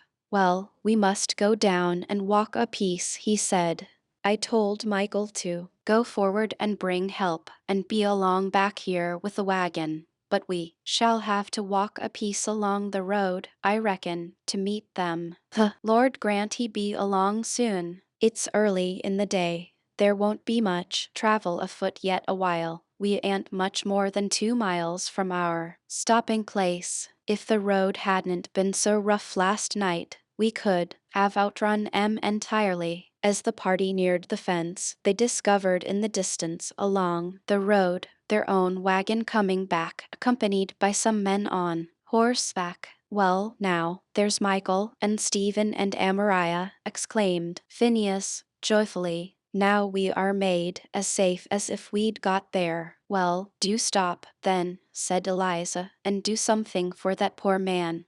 He's groaning dreadfully. It would be no more than Christian, said George. Let's take him up, and carry him on, and doctor him up among the Quakers, said Phineas. Pretty well, that. Well, I don't care if we do. Here, let's have a look at him. And Phineas, who in the course of his hunting and backwoods life had acquired some rude experience of surgery, kneeled down by the wounded man and began a careful examination of his condition. Marks, said Tom, feebly, is that you? Marks. No, I reckon 'tan't, friend, said Phineas. Much Marks cares for you, if his own skin's safe. He's off, long ago. I believe I'm done for, said Tom, the cussed sneaking dog, to leave me to die alone. My poor old mother always told me 't would be so. La sakes, just hear the poor critter. He's got a mammy, now, said the old negress.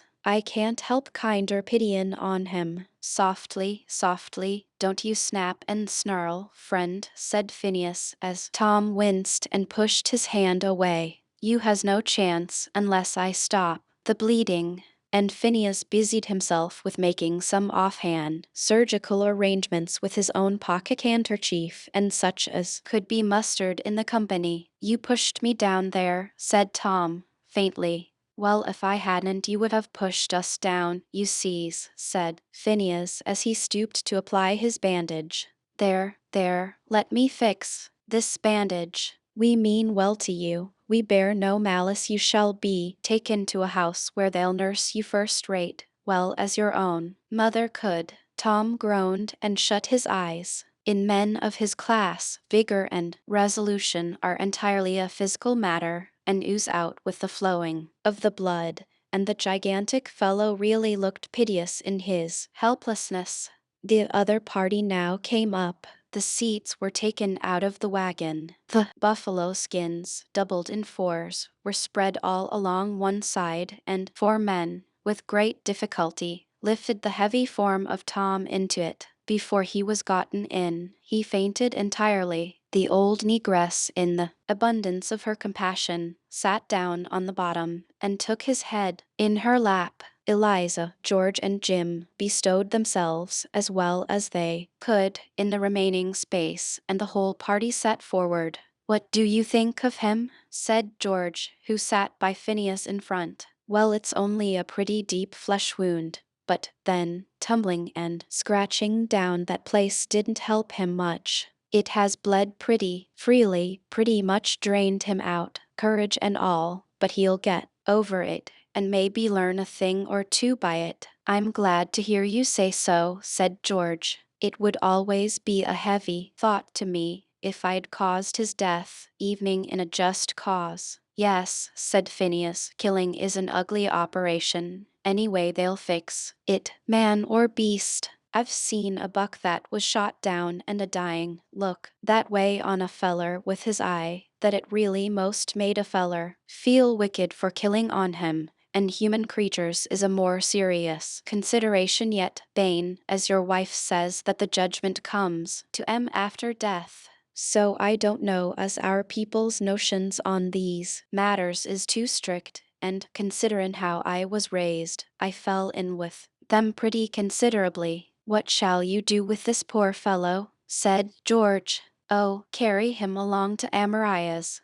There's old Grandmem Stevens there, Dorcas, they call her. She's most an amazin' nurse. She takes to nursing real natural, and ain't never better suited than when she gets a sick body to tend. We may reckon on turning him over to her for a fortnight or so." A ride of about an hour more brought the party to a neat farmhouse, where the weary travelers were received to an abundant breakfast. Tom Loker was soon carefully deposited in a much cleaner and softer bed than he had ever been in the habit of occupying. His wound was carefully dressed and bandaged, and he lay languidly opening and shutting his eyes on the white window curtains and gently gliding figures of his sick room, like a weary child. Chapter 18. Miss Ophelia's Experiences and Opinions. Our friend Tom, in his own simple musings, often compared his more fortunate lot in the bondage into which he was cast with that of Joseph in Egypt, and, in fact, as time went on, and he developed more and more under the eye of his master, the strength of the parallel increased. St. Claire was indolent and careless of money. Hitherto the providing and marketing had been principally done by Adolphe, who was to the full as careless and extravagant as his master, and between them both they had carried on the dispersing process with great alacrity. Accustomed for many years to regard his master's property as his own care, Tom saw, with an uneasiness he could scarcely repress, the wasteful expenditure of the establishment, and in the quiet, indirect way which his class often acquire, would sometimes make his own suggestions. St. Claire at first employed him occasionally, but, struck with his soundness of mind and good business capacity, he confided in him more and more, till gradually all the marketing and providing for the family were entrusted to him. "No, no, Adolphe," he said one day, as Adolphe was deprecating the passing of power out of his hands, "let Tom alone. You only understand what you want. Tom understands cost and come to, and there may be some end to money by and by if we don't let somebody do that. Trusted to an unlimited extent by a careless master who handed him a bill without looking at it and pocketed the change without counting it. Tom had every facility and temptation to dishonesty, and nothing but an impregnable simplicity of nature, strengthened by Christian faith, could have kept him from it. But to that nature, the very unbounded trust reposed in him was bond and seal for the most scrupulous accuracy. With Adolph, the case had been different, thoughtless and self-indulgent, and unrestrained by a master who found it easier to indulge than to regulate. He had fallen into an absolute confusion as to meum tuum with regard to himself and his master, which sometimes troubled evening. St. Clair, his own good sense taught him that such a training of his servants was unjust and dangerous. A sort of chronic remorse went with him everywhere, although not strong enough to make any decided change in his course, and this very remorse reacted again into indulgence. He passed lightly over the most serious faults because he told himself that if he had done his part, his dependents had not fallen into them. Tom regarded his gay, airy, handsome young master with an odd mixture of fealty, reverence, and fatherly solicitude, that he never read the Bible, never went to church, that he jested and made free with any and everything that came in the way of his wit, that he spent his Sunday evenings at the opera or theater, that he went to wine parties and clubs and suppers oftener than was at all expedient, were all things that Tom could see as plainly as anybody, and on which he based a conviction that Masser wasn't a Christian, a conviction, however, which he would have been very slow to express to any one else, but on which he founded many prayers in his own simple fashion, when he was by himself in his little dormitory. Not that Tom had not his own way of speaking his mind occasionally, with something of the tact often observable in his class, as for example, the very day after the Sabbath we have described, St.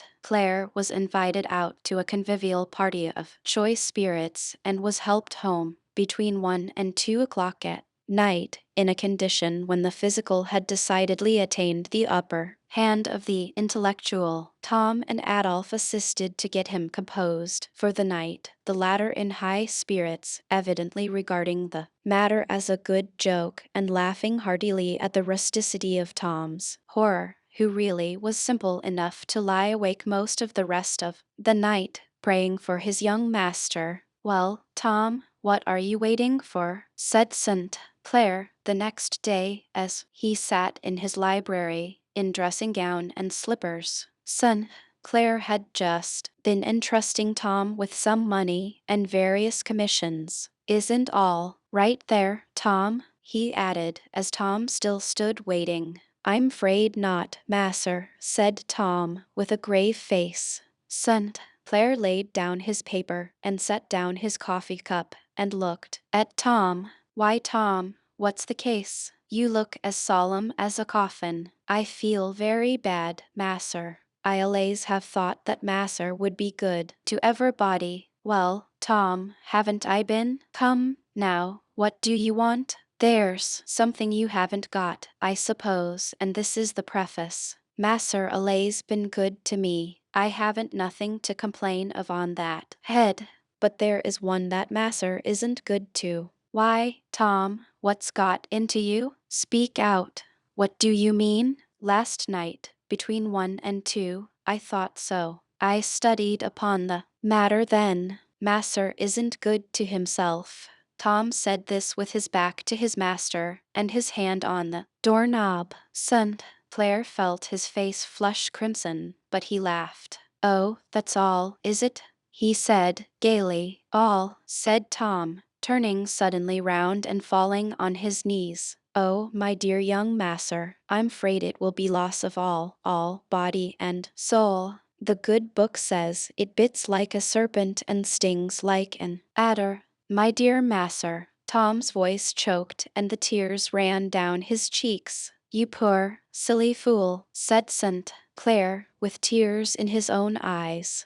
Get up, Tom. I'm not worth crying over. But Tom wouldn't rise and looked imploring. Well, I won't go to any more of their cursed nonsense, Tom, said St. Clair. On my honor, I won't. I don't know why I haven't stopped long ago. I've always despised it and myself for it. So now, Tom, wipe up your eyes and go about your errands. Come, come, he added. No, blessings. I'm not so wonderfully good now, he said, as he gently pushed Tom to the door. There, I'll pledge my honor to you, Tom. You don't see me so again, he said, and Tom went off, wiping his eyes with great satisfaction. I'll keep my faith with him, too, said St. Clair, as he closed the door, and St. Clair did so, for gross sensualism in any form was not the peculiar temptation of his nature. But all this time, who shall detail the tribulations manifold of our friend Miss Ophelia, who had begun the labors of a Southern housekeeper? There is all the difference in the world in the servants of Southern establishments according to the character and capacity of the mistresses who have brought them up, South as well as North. There are women who have an extraordinary talent for command and tact in educating. Such are enabled, with apparent ease and without severity, to subject to their will and bring into harmonious and systematic order the various members of their small estate, to regulate their peculiarities, and so balance and compensate the deficiencies of one by the excess of another, as to produce a harmonious and orderly system. Such a housekeeper was Mrs. Shelby, whom we have already described, and such our readers may remember to have met with.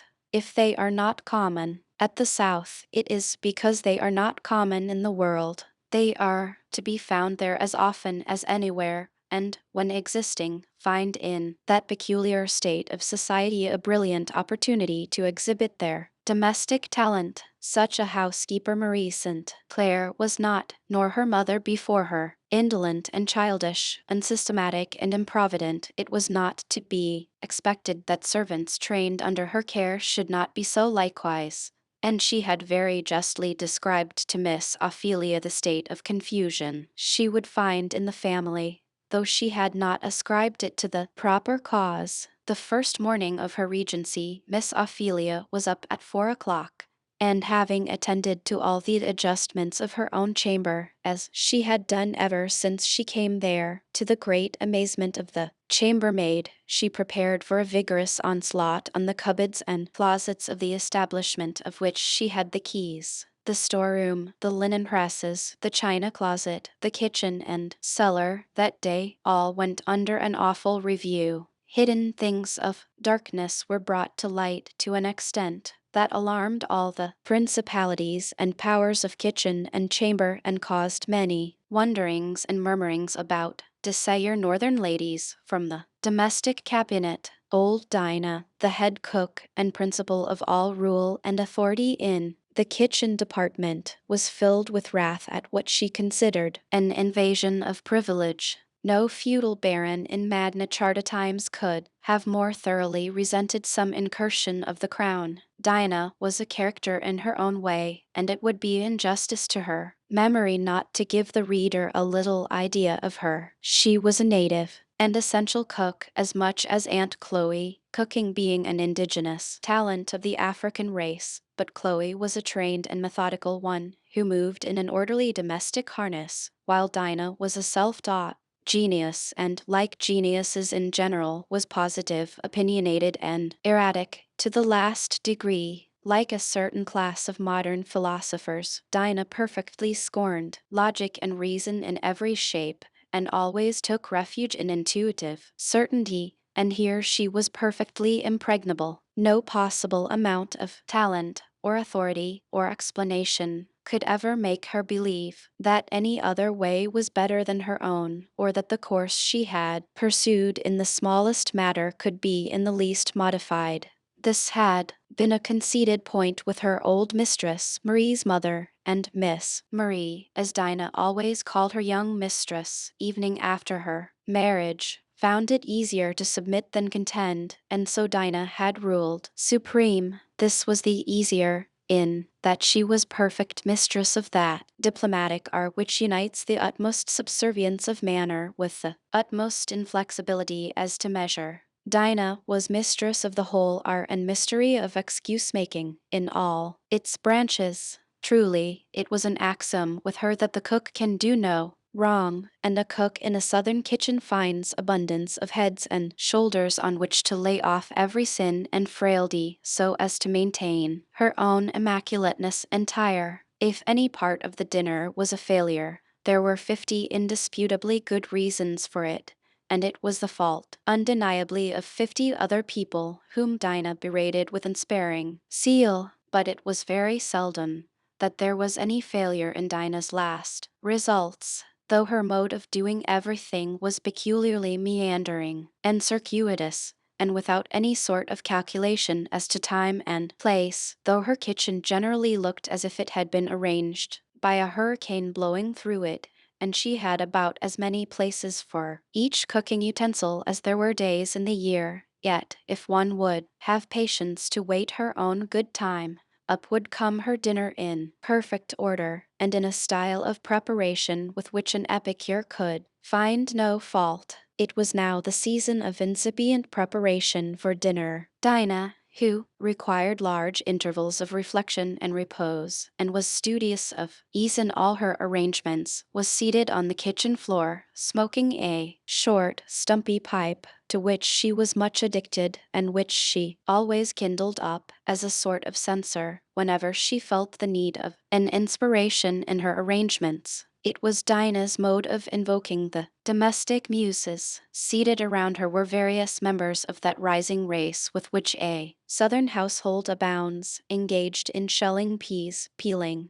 potatoes, picking pin feathers out of fowls, and other preparatory arrangements. Dinah every once in a while interrupting her meditations to give a poke or a rap on the head to some of the young operators with the pudding stick that lay by her side. In fact, Dinah ruled over the woolly heads of the younger members with a rod of iron, and seemed to consider them born for no earthly purpose but to save her steps, as she phrased it. It was the spirit of the system under which she had grown up, and she carried it out to its full extent. Miss Ophelia, after passing on her reformatory tour through all the other parts of the establishment, now entered the kitchen. Dinah had heard from various sources what was going on, and resolved to stand on defensive and conservative ground, mentally determined to oppose and ignore every new measure without any actual observable contest. The kitchen was a large brick-floored apartment with a great, old-fashioned fireplace stretching along one side of it, an arrangement which St.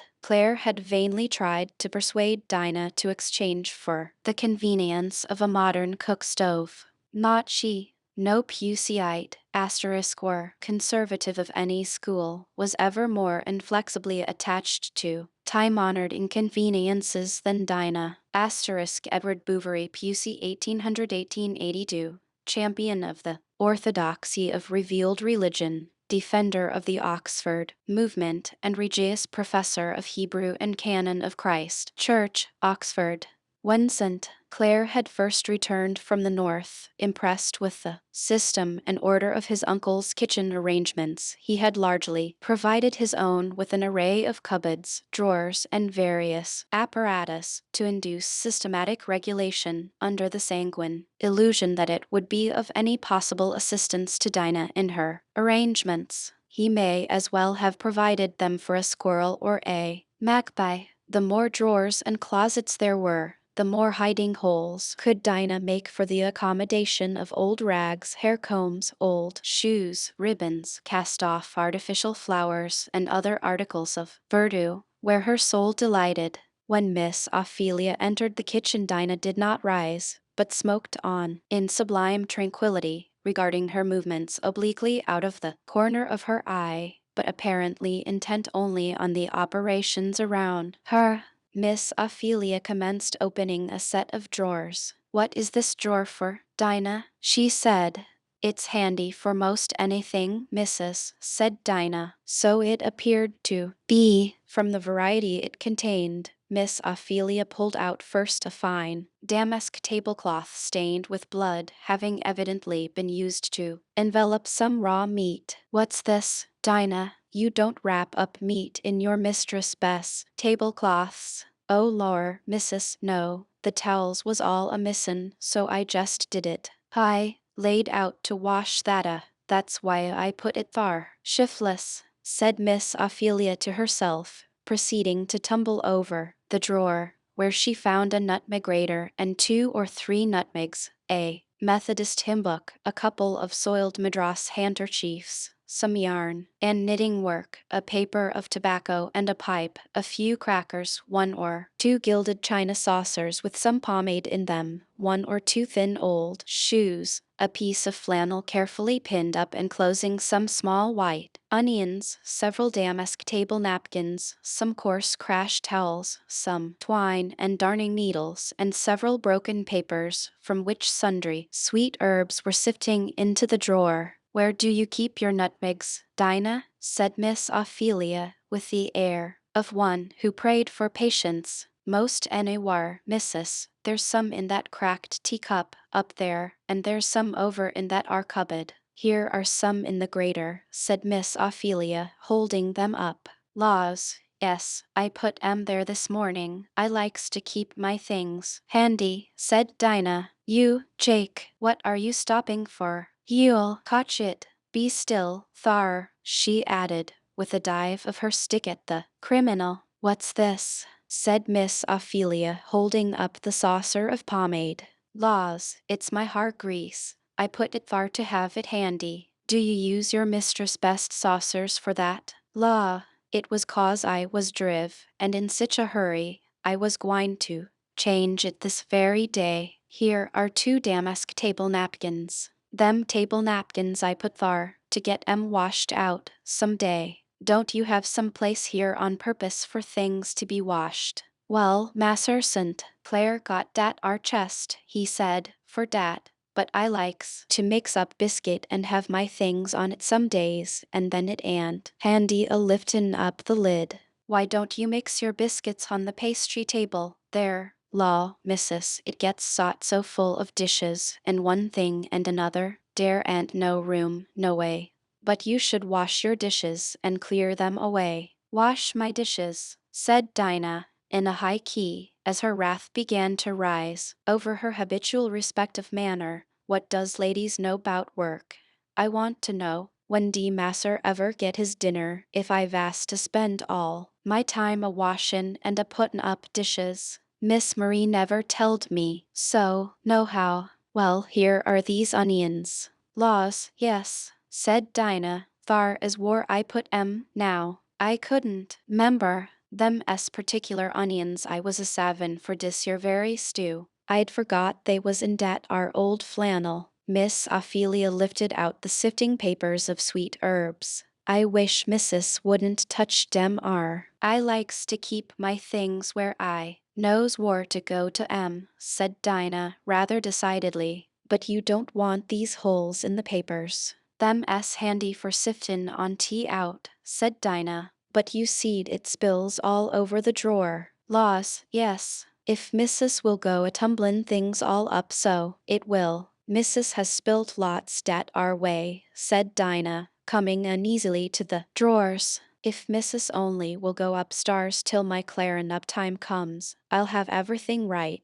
But I can't do nothin' when ladies is round, a henderin'. You, Sam, don't you jib the baby dat our sugar bowl. I'll crack you over, if you don't mind. I'm going through the kitchen and going to put everything in order once, Dinah, and then I'll expect you to keep it so. Lor, now, Miss Felia, dat ar ain't no way for ladies to do. I never did see ladies doin' no sich, my old missus nor Miss Marie never did, and I don't see no kinder need on tea, and Dinah stalked indignantly about, while Miss Ophelia piled and sorted dishes, emptied dozens of scattering bowls of sugar into one receptacle, sorted napkins, tablecloths, and towels for washing, wiping, and arranging with her own hands and with a speed and alacrity which perfectly amazed Dinah. Lor now, if dat are de way dem northern ladies do, dey ain't ladies, nohow, she said to some of her satellites, when at a safe hearing distance. I has things as straight as anybody when my clarin up times comes, but I don't want ladies round a henderin and getting my things all where I can't find 'em. To do Dinah justice, she had, at irregular periods, paroxysms of reformation and arrangement, which she called clarin up times, when she would begin with great zeal and turn every drawer and closet wrong, side outward, onto the floor or tables, and make the ordinary confusion sevenfold more confounded. Then she would light her pipe and leisurely go over her arrangements, looking things over and discoursing upon them, making all the young fry scour most vigorously on the tin things, and keeping up for several hours a most energetic state of confusion, which she would explain to the satisfaction of all inquirers by the remark that she was a clarin up. She couldn't have things a gwine on so as they had been, and she was gwine to make these young ones keep better order, for Dinah herself, somehow, indulged the illusion that she herself was the soul of order, and it was only the young uns and the everybody else in the house that were the cause of anything that fell short of perfection in this respect. When all the tins were scoured and the tables scrubbed snowy white and everything that could offend tucked out of sight in holes and corners, Dinah would dress herself up in a smart dress, clean apron, and high, brilliant madras turban, and tell all marauding young uns to keep out of the kitchen, for she was gwine to have things kept nice. Truly, these periodic seasons were often an inconvenience to the whole household, for Dinah would contract such an immoderate attachment to her scoured tin as to insist upon it that it shouldn't be used again for any possible purpose, at least till the ardor of the clarin up period abated. Miss Ophelia, in a few days, thoroughly reformed every department of the house to a systematic pattern, but her labors in all departments that depended on the cooperation of servants were like those of Sisyphus or the Danaids. In despair, she one day appealed to St. Clair. There is no such thing as getting anything like a system in this family. To be sure, there isn't, said St. Clair. Such shiftless management, such waste, such confusion, I never saw. I dare say you didn't. You would not take it so coolly, if you were housekeeper. My dear cousin, you may as well understand, once for all, that we masters are divided into two classes, oppressors and oppressed. We who are good-natured and hate severity make up our minds to a good deal of inconvenience, if we will keep a shambling, loose, untaught set in the community for our convenience, why, we must take the consequence. Some rare cases I have seen of persons who, by a peculiar tact, can produce order and system without severity, but I'm not one of them, and so I made up my mind long ago to let things go just as they do. I will not have the poor devils thrashed and cut to pieces, and they know it, and of course they know the staff is in their own hands. But to have no time, no place, no order, all going on in this shiftless way. My dear Vermont, you natives up by the North Pole set an extravagant value on time. What on earth is the use of time to a fellow who has twice as much of it as he knows what to do with? As to order and system, where there is nothing to be done but to lounge on the sofa and read, an hour sooner or later in breakfast or dinner isn't of much account. Now, there's Dinah gets you a capital dinner, soup, ragout, roast fowl, dessert, ice creams and all, and she creates it all out of chaos and old night down there in that kitchen. I think it really sublime, the way she manages. But heaven bless us, if we are to go down there and view all the smoking and squatting about, and her excoriation of the preparatory process, we should never eat more. My good cousin, absolve yourself from that. It's more than a Catholic penance and does no more. Good. You'll only lose your own temper and utterly confound Dinah. Let her go her own way. But, Augustine, you don't know how I found things. Don't I? Don't I know that the rolling pin is under her bed and the nutmeg grater in her pocket with her tobacco? That there are 65 different sugar bowls, one in every hole in the house, that she washes, dishes with a dinner napkin one day and with a fragment of an old petticoat the next. But the upshot is she gets up glorious dinners, makes superb coffee, and you must judge her as warriors and statesmen are judged by her success. But the waste, the expense, oh, well, lock everything you can and keep the key. Give out by driblets and never inquire for odds and ends. It isn't best. That troubles me, Augustine. I can't help feeling as if these servants were not strictly honest. Are you sure they can be relied on? Augustine laughed immoderately at the grave and anxious face with which Miss Ophelia propounded the question. Oh, cousin, that's too good, honest exclamation, as if that's a thing to be expected. Honest? Why, of course, they aren't. Why should they be? What upon earth is to make them so? Why don't you instruct? Instruct? Oh, fiddlestick. What instructing do you think I should do? I look like it. As to Marie, she has spirit enough, to be sure, to kill off a whole plantation if I'd let her manage, but she wouldn't get the cheatery out of them. Are there no honest ones? Well, now and then one whom nature makes so impracticably simple, truthful, and faithful that the worst possible influence can't destroy it. But, you see, from the mother's breast the colored child feels and sees that there are none but underhand ways open to it. It can get along no other way with its parents, its mistress, its young master and missy playfellows. Cunning and deception become necessary, inevitable habits. It isn't fair to expect anything else of him. He ought not to be punished for it.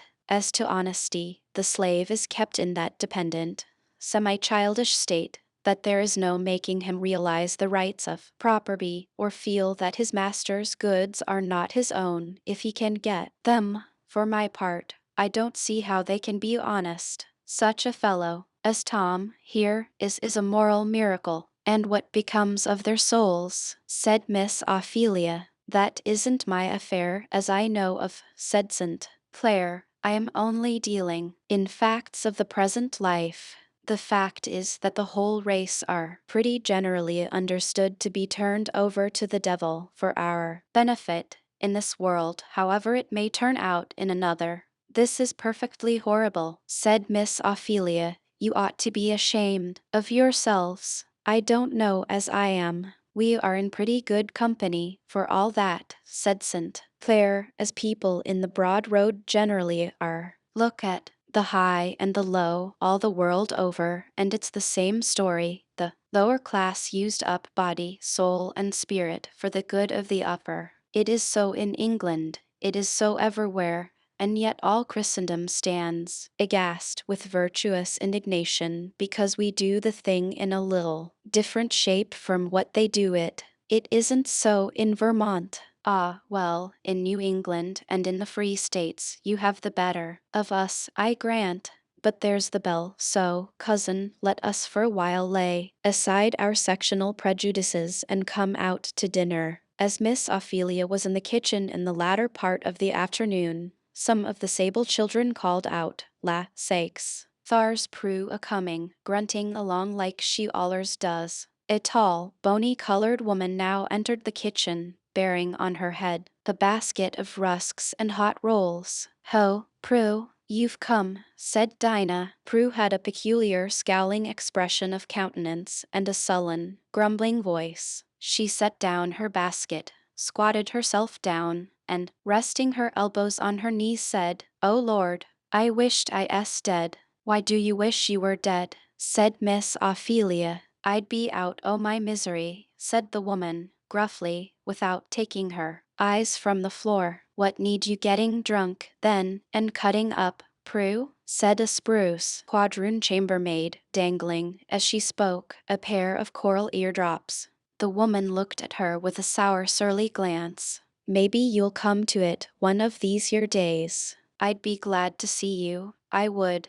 Then you'll be glad of a drop, like me, to forget your misery. Come, Prue, said Dinah, let's look at your rusks. Here's Mrs. Will pay for them. Miss Ophelia took out a couple of dozen. Thar's some tickets in that are old cracked jug on the top shelf, said Dinah. You, Jake, climb up and get it down. Tickets, what are they for? Said Miss Ophelia. We buy tickets of her masser, and she gives us bread for 'em. And they counts my money and tickets when I gets home, to see if I got the change, and if I han't, they half kills me. And serves you right, said Jane, the pert chambermaid, if you will. Take their money to get drunk on. That's what she does, missus. And that's what I will do. I can't live no other ways, drink and forget my misery. You are very wicked and very foolish, said Miss Ophelia, to steal your master's money to make yourself a brute with. It's mighty likely, missus, but I will do it, yes, I will. Oh Lord, I wish I s dead, I do, I wish I s dead, and out of my misery. And slowly and stiffly the old creature rose and got her basket on her head again. But before she went out, she looked at the quadroon girt, who still stood playing with her eardrops. Ye think ye are mighty fine with them are, a frolickin' and a tossin' your head and a lookin' down on everybody. Well, never mind, you may live to be a poor, old, cut-up critter like me. Hope to the Lord ye will, I do. Then see if ye won't drink yourself into torment, and sarve ye right, too, ugh. And, with a malignant howl, the woman left the room. Disgusting old beast, said Adolphe, who was getting his master's shaving water. If I was her master, I'd cut her up worse than she is. Ye couldn't do that no ways, said Dinah. Her back's a far sight. Now, she can't never get a dress together over it. I think such low creatures ought not to be allowed to go round to genteel families, said Miss Jane. What do you think, Mr. St. Clair? She said, coquettishly tossing her head at Adolphe. It must be observed that, among other appropriations from his master's stock, Adolphe was in the habit of adopting his name and address, and that the style under which he moved among the colored circles of New Orleans was that of Mr. St. Clair. I'm certainly of your opinion, Miss Benoir, said Adolphe. Benoir was the name of Marie St. Clair's family, and Jane was one of her servants. Pray, Miss Benoir, may I be allowed to ask if those drops are for the ball tomorrow night? They are certainly bewitching. I wonder, now, Mr. St. Clair, what the impudence of you men will come to, said Jane, tossing her pretty head till the eardrops twinkled. Again, I shan't dance with you for a whole evening, if you go to asking me any more questions. Oh, you couldn't be so cruel, now. I was just dying to know whether you would appear in your pink tarlatan, said Adolphe. What is it? Said Rosa, a bright, piquant little quadroon who came skipping downstairs at this moment. Why, Mr. St. Clair's so impudent, on my honor, said Adolphe. I'll leave it to Miss Rosa now. I know he's always a saucy creature, said Rosa, poising herself on one of her little feet and looking maliciously at Adolphe. He's always getting me so angry with him. Oh, ladies, you will certainly break my heart between you, said Adolphe. I shall be found dead in my bed some morning, and you'll have it to answer for. Do hear the horrid creature talk, said both ladies, laughing immoderately. Come, clar out, you. I can't have you cluttering up the kitchen, said Dinah, in my way, foolin' round here. Aunt Dinah's glum because she can't go to the ball, said Rosa. Don't want none o' your light-colored balls, said Dinah, cuttin' round Mac and believe you's white folks, arter all, you's niggers, much as I am. Aunt Dinah greases her wool stiff every day to make it lie straight, said Jane. And it will be wool after all, said Rosa, maliciously shaking down her long, silky curls. Well, in the Lord's sight, and wool as good as har, any time, said Dinah. I'd like to have Mrs. say which is worth the most, a couple, such as you, or one like me. Get out wid ye, ye trumpery. I won't have ye round. Here the conversation was interrupted in a twofold manner. St. Clair's voice was heard at the head of the stairs, asking Adolphe if he meant to stay all night with his shaving water, and Miss Ophelia, coming out of the dining room, said, Jane and Rosa, what are you wasting your time for here? Go in and attend to your muslins. Our friend Tom, who had been in the kitchen during the conversation with the old Rusk woman, had followed her out into the street. He saw her go on, giving every once an a while a suppressed groan. At last she set her basket down on a doorstep and began arranging the old, faded shawl which covered her shoulders. I'll carry your basket apiece, said Tom, compassionately. Why should ye? Said the woman. I don't want no help. You seem to be sick or in trouble or somethin', said Tom. I ain't sick, said the woman, shortly. I wish, said Tom, looking at her earnestly, I wish I could persuade you to leave off drinking. Don't you know it will be the ruin of ye, body and soul? I knows I'm gwine to torment, said the woman, sullenly. Ye don't need to tell me that are. I es ugly, I es wicked, I es gwine straight to torment. Oh, Lord, I wish I es thar. Tom shuddered at these frightful words, spoken with a sullen, impassioned earnestness. Oh, Lord have mercy on ye, poor critter. Ha'n't ye never heard of Jesus Christ? Jesus Christ, who's he? Why, he's the Lord, said Tom. I think I've hearn tell o' the Lord, and the judgment and torment. I heard o' that. But didn't anybody ever tell you of the Lord Jesus, that loved us poor sinners and died for us? Don't know nothin' 'bout that, said the woman. Nobody ha'n't never loved me since my old man died. Where was you raised? Said Tom. Up in Kentuck. A man kept me to breed chillun for market, and sold 'em as fast as they got big enough. Last of all, he sold me to a speculator, and my masser got me o' him. What set you into this bad way of drinkin'? To get shet o' my misery. I had one child after I come here, and I thought then I'd have one to raise, 'cause masser wasn't a speculator. It was de peertest little thing, and missus she seemed to think a heap on tea. At first, it never cried, it was likely and fat. But missus tuck sick, and I tended her, and I tuck the fever, and my milk all left me, and the child it pined to skin and bone, and missus wouldn't buy milk for it. She wouldn't hear to me when I telled her I hadn't milk. She said she knowed I could feed it on what other folks eat, and the child kinder pined and cried and cried and cried day and night, and got all gone to skin and bones, and missus got sot agin it, and she said tea wa'n't nothin' but crossness. She wished it was dead, she said, and she wouldn't let me have it o' nights, 'cause, she said, it kept me awake, and made me good for nothing. She made me sleep in her room,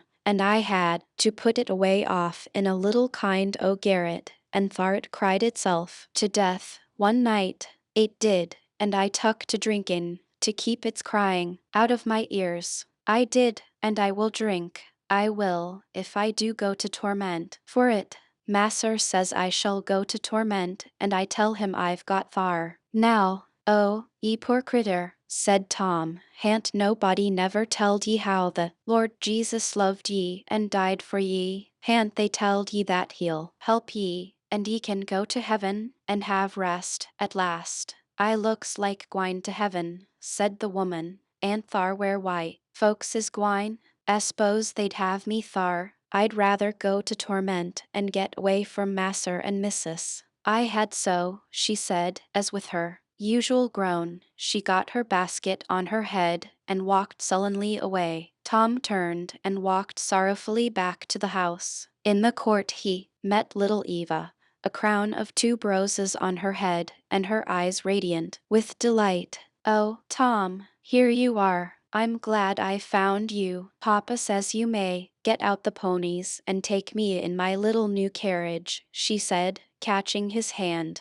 But what's the matter, Tom? You look sober. I feel bad, Miss Eva, said Tom sorrowfully. But I'll get the horses for you. But do tell me, Tom, what is the matter?